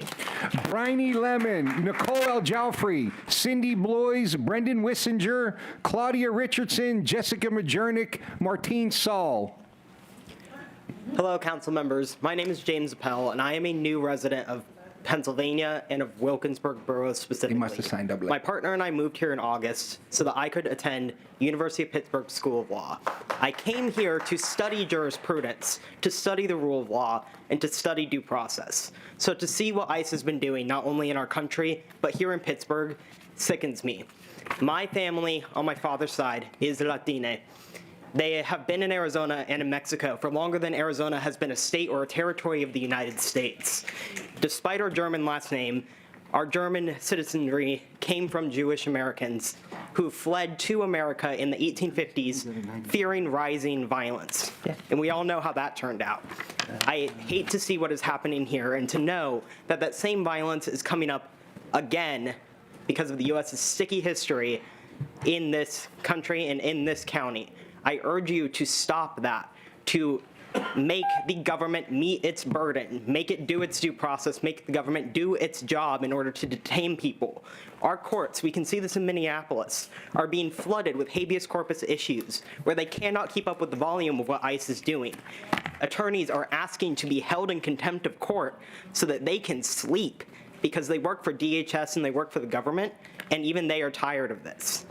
Please pass this ordinance so that Allegheny County can be on the right side of history, so that we know that we stood against the fascists when they rose up and when they tried to do it again here in this country. Thank you.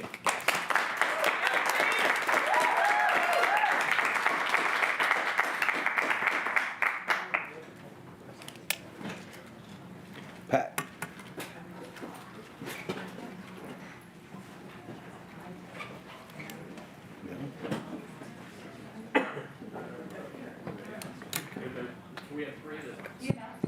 I announced all the ones that were on the list, including the ones that signed up late.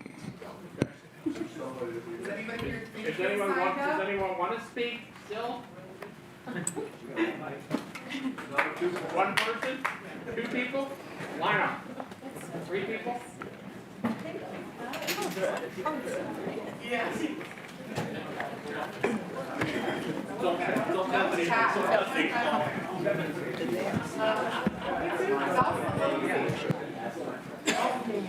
Sorry, I've got to get my colleagues under control. Give me a minute.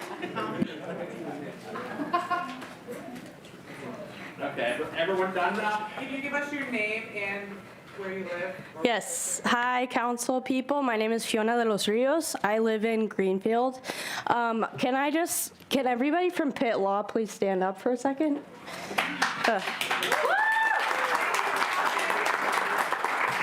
I'm unfortunately going to get emotional up here, but I'm Mexican American, and everybody who showed up for this, it just means a lot to me that they showed that they care about their community, and they're showing up in front of council people, and I want you to know that we really need this to pass.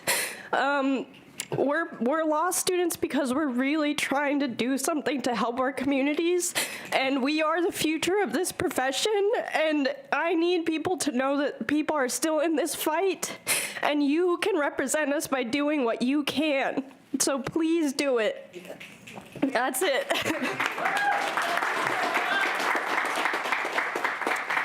Good evening. My name is Ana Guerrero. My congressman is council member is Mr. Walton, so he's not here.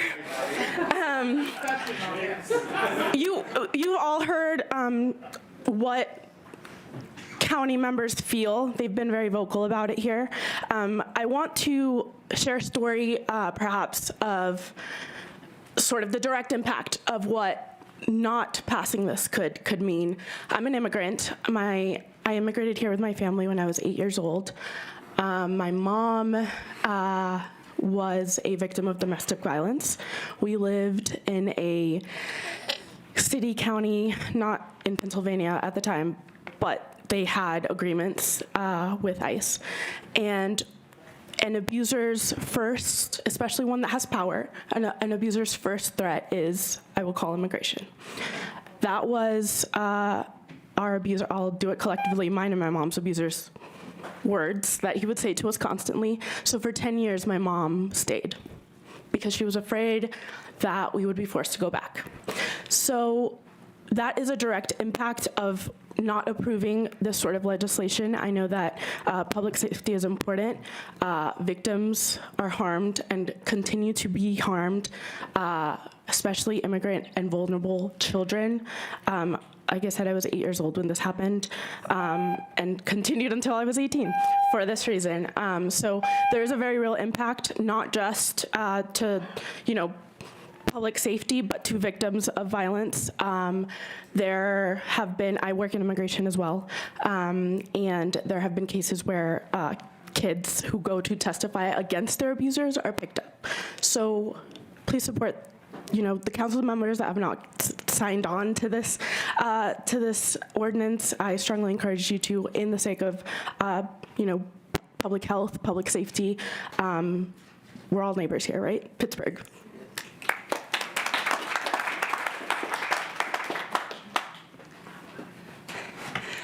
My name is Sarah Hampton. I live in Point Breeze. I am an attorney, and I just want to be extremely clear. We've heard from a lot of very passionate people about how this is impacting their daily lives. This has already been happening for months in our court system every single day. Every single day, multiple people, both defendants and victims of crimes, are getting picked up by ICE in court, on the way to court, using county resources to help facilitate that. Every time someone looks into the jail website, every time someone opens up to see, does this docket sheet confirm if they're a citizen or not, they are using county resources to facilitate federal behavior. And what I think I would really like to emphasize is that there are so many hardworking people in our court system who need support from you so that they do not have to do that. People who are scared that if they say no, that somehow they are violating their responsibilities in their job and that they're going to get in trouble with the law to some capacity. Passing this helps everyone protect each other. They need to have some kind of backing that they know that doing the right thing is supported by all of you. There is no one that loses that we care about by passing this. So please pay attention. I'm happy to talk more with specifics, but this needs to happen. It needed to happen a long time ago. It has to happen now.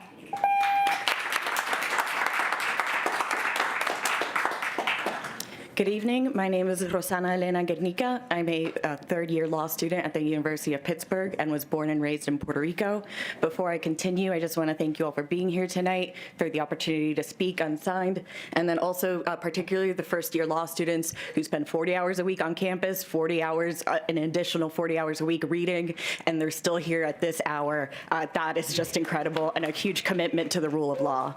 I want to say I am the product of refugees from Cuba, refugees from Austria, escaping the Holocaust, escaping Castro, and my father. I'm the first in my family on my father's side to be a college graduate, let alone have a master's, let alone about to get my law degree, and I'm scared for him to come. He is darker than me, he has an accent, and if the way things are right now, I don't know how I'm gonna tell him, papi, no puedes venir. I'm worried about ICE taking you and about taking my brother, and about holding you until they're satisfied that you actually are citizens, because by the way, people born in Puerto Rico, born U.S. citizens, we're part of the country.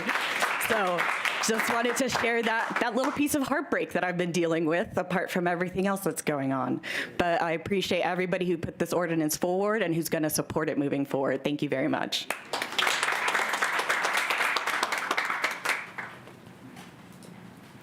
Hi, thank you all for being here. My name is Craig Verniest. I reside in the Highland Park District. I hold a master's in history, specifically Latin American history, specifically on top of that with a focus on post-revolutionary Mexico. My grandparents survived Nazi occupation of Czechoslovakia, specifically the Sudetenland. My grandparents on the other side survived the Hungarian occupation by Stalinist Russia, and my grandfather fought as part of the 82nd Airborne Division, one of the first divisions to land on Normandy. I say that because these issues mean a lot to me personally. On top of that, I'd like to leave you all with a few pieces of food for thought, to say the very least. Fascism's flame burns bright, but it burns out quick. At the end of the day, we will all be left with the ruins that fascism has constructed, and we will be left to rebuild. I strongly urge you to consider what your actions will mean today and over the coming weeks, months, and years when faced with the legacy that will leave for decades to come. Obviously, this is a very specified, very local issue, but I think supporting the ordinance on the docket today goes at least to some level to supporting that.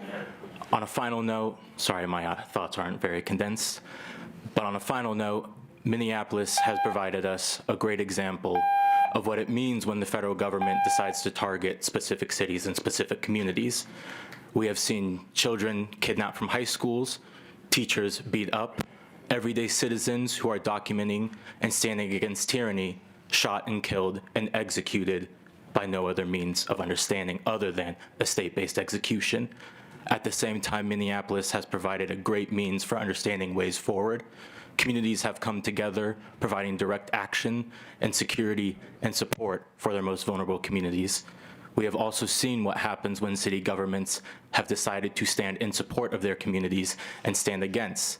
I remind us that the Minneapolis City Police Chief reminded city employees, specific city police, that if they were to see ICE committing crimes, that it was their job, it was their responsibility, and it was their duty as law enforcement officials to stop that. So please be reminded of that obligation that you hold as city officials, as elected officials, as people pursuant to a constituency, as well as everyday citizens, neighbors, parents, and loved ones as yourselves. Please keep that in mind, and please support this ordinance. Thank you. Hello, Hello, my name is Julia Moose. I am a resident of Franklin Park. I am also a student at the University of Pittsburgh School of Law. I'm a first-year student, and I have an incredible privilege to learn the law and be able to advocate with the privilege that I have for the people that I care very dearly about. I wanted to share that I was a student at the University of Florida and had the benefit of working at the Alachua County Victim Services and Rape Crisis Center as a hotline volunteer for the out-of-office hours. I am aware and very thankful for everyone who felt comfortable enough to share their experiences with domestic violence and advocate for how not signing this ordinance will directly impact those people. The amount of calls that I got from people on that hotline saying that they weren't comfortable sharing with law enforcement for fear of being deported is a grave disservice to the people of this country. We have a service in Allegheny County to represent those people and to stand here and support the people with Amazon who are providing support to those victims of domestic violence and then turn around and not vote in favor of this ordinance is completely hypocritical. So I'm urging you to stand on the right side of history, stand up with people that don't have a voice to advocate for themselves and do what's right. So I'm asking you to vote in favor of this ordinance. Thank you.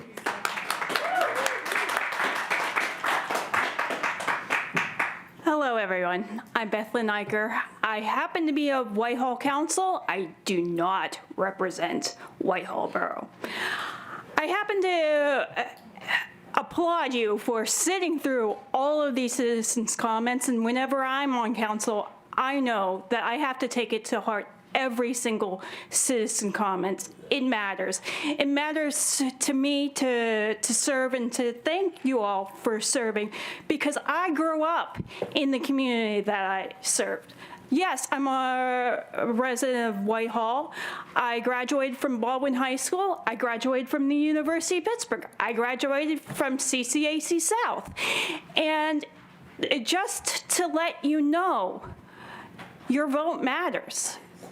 Please, please listen to the citizens who came out to spoke with the absolute bravery that it takes. Thank you.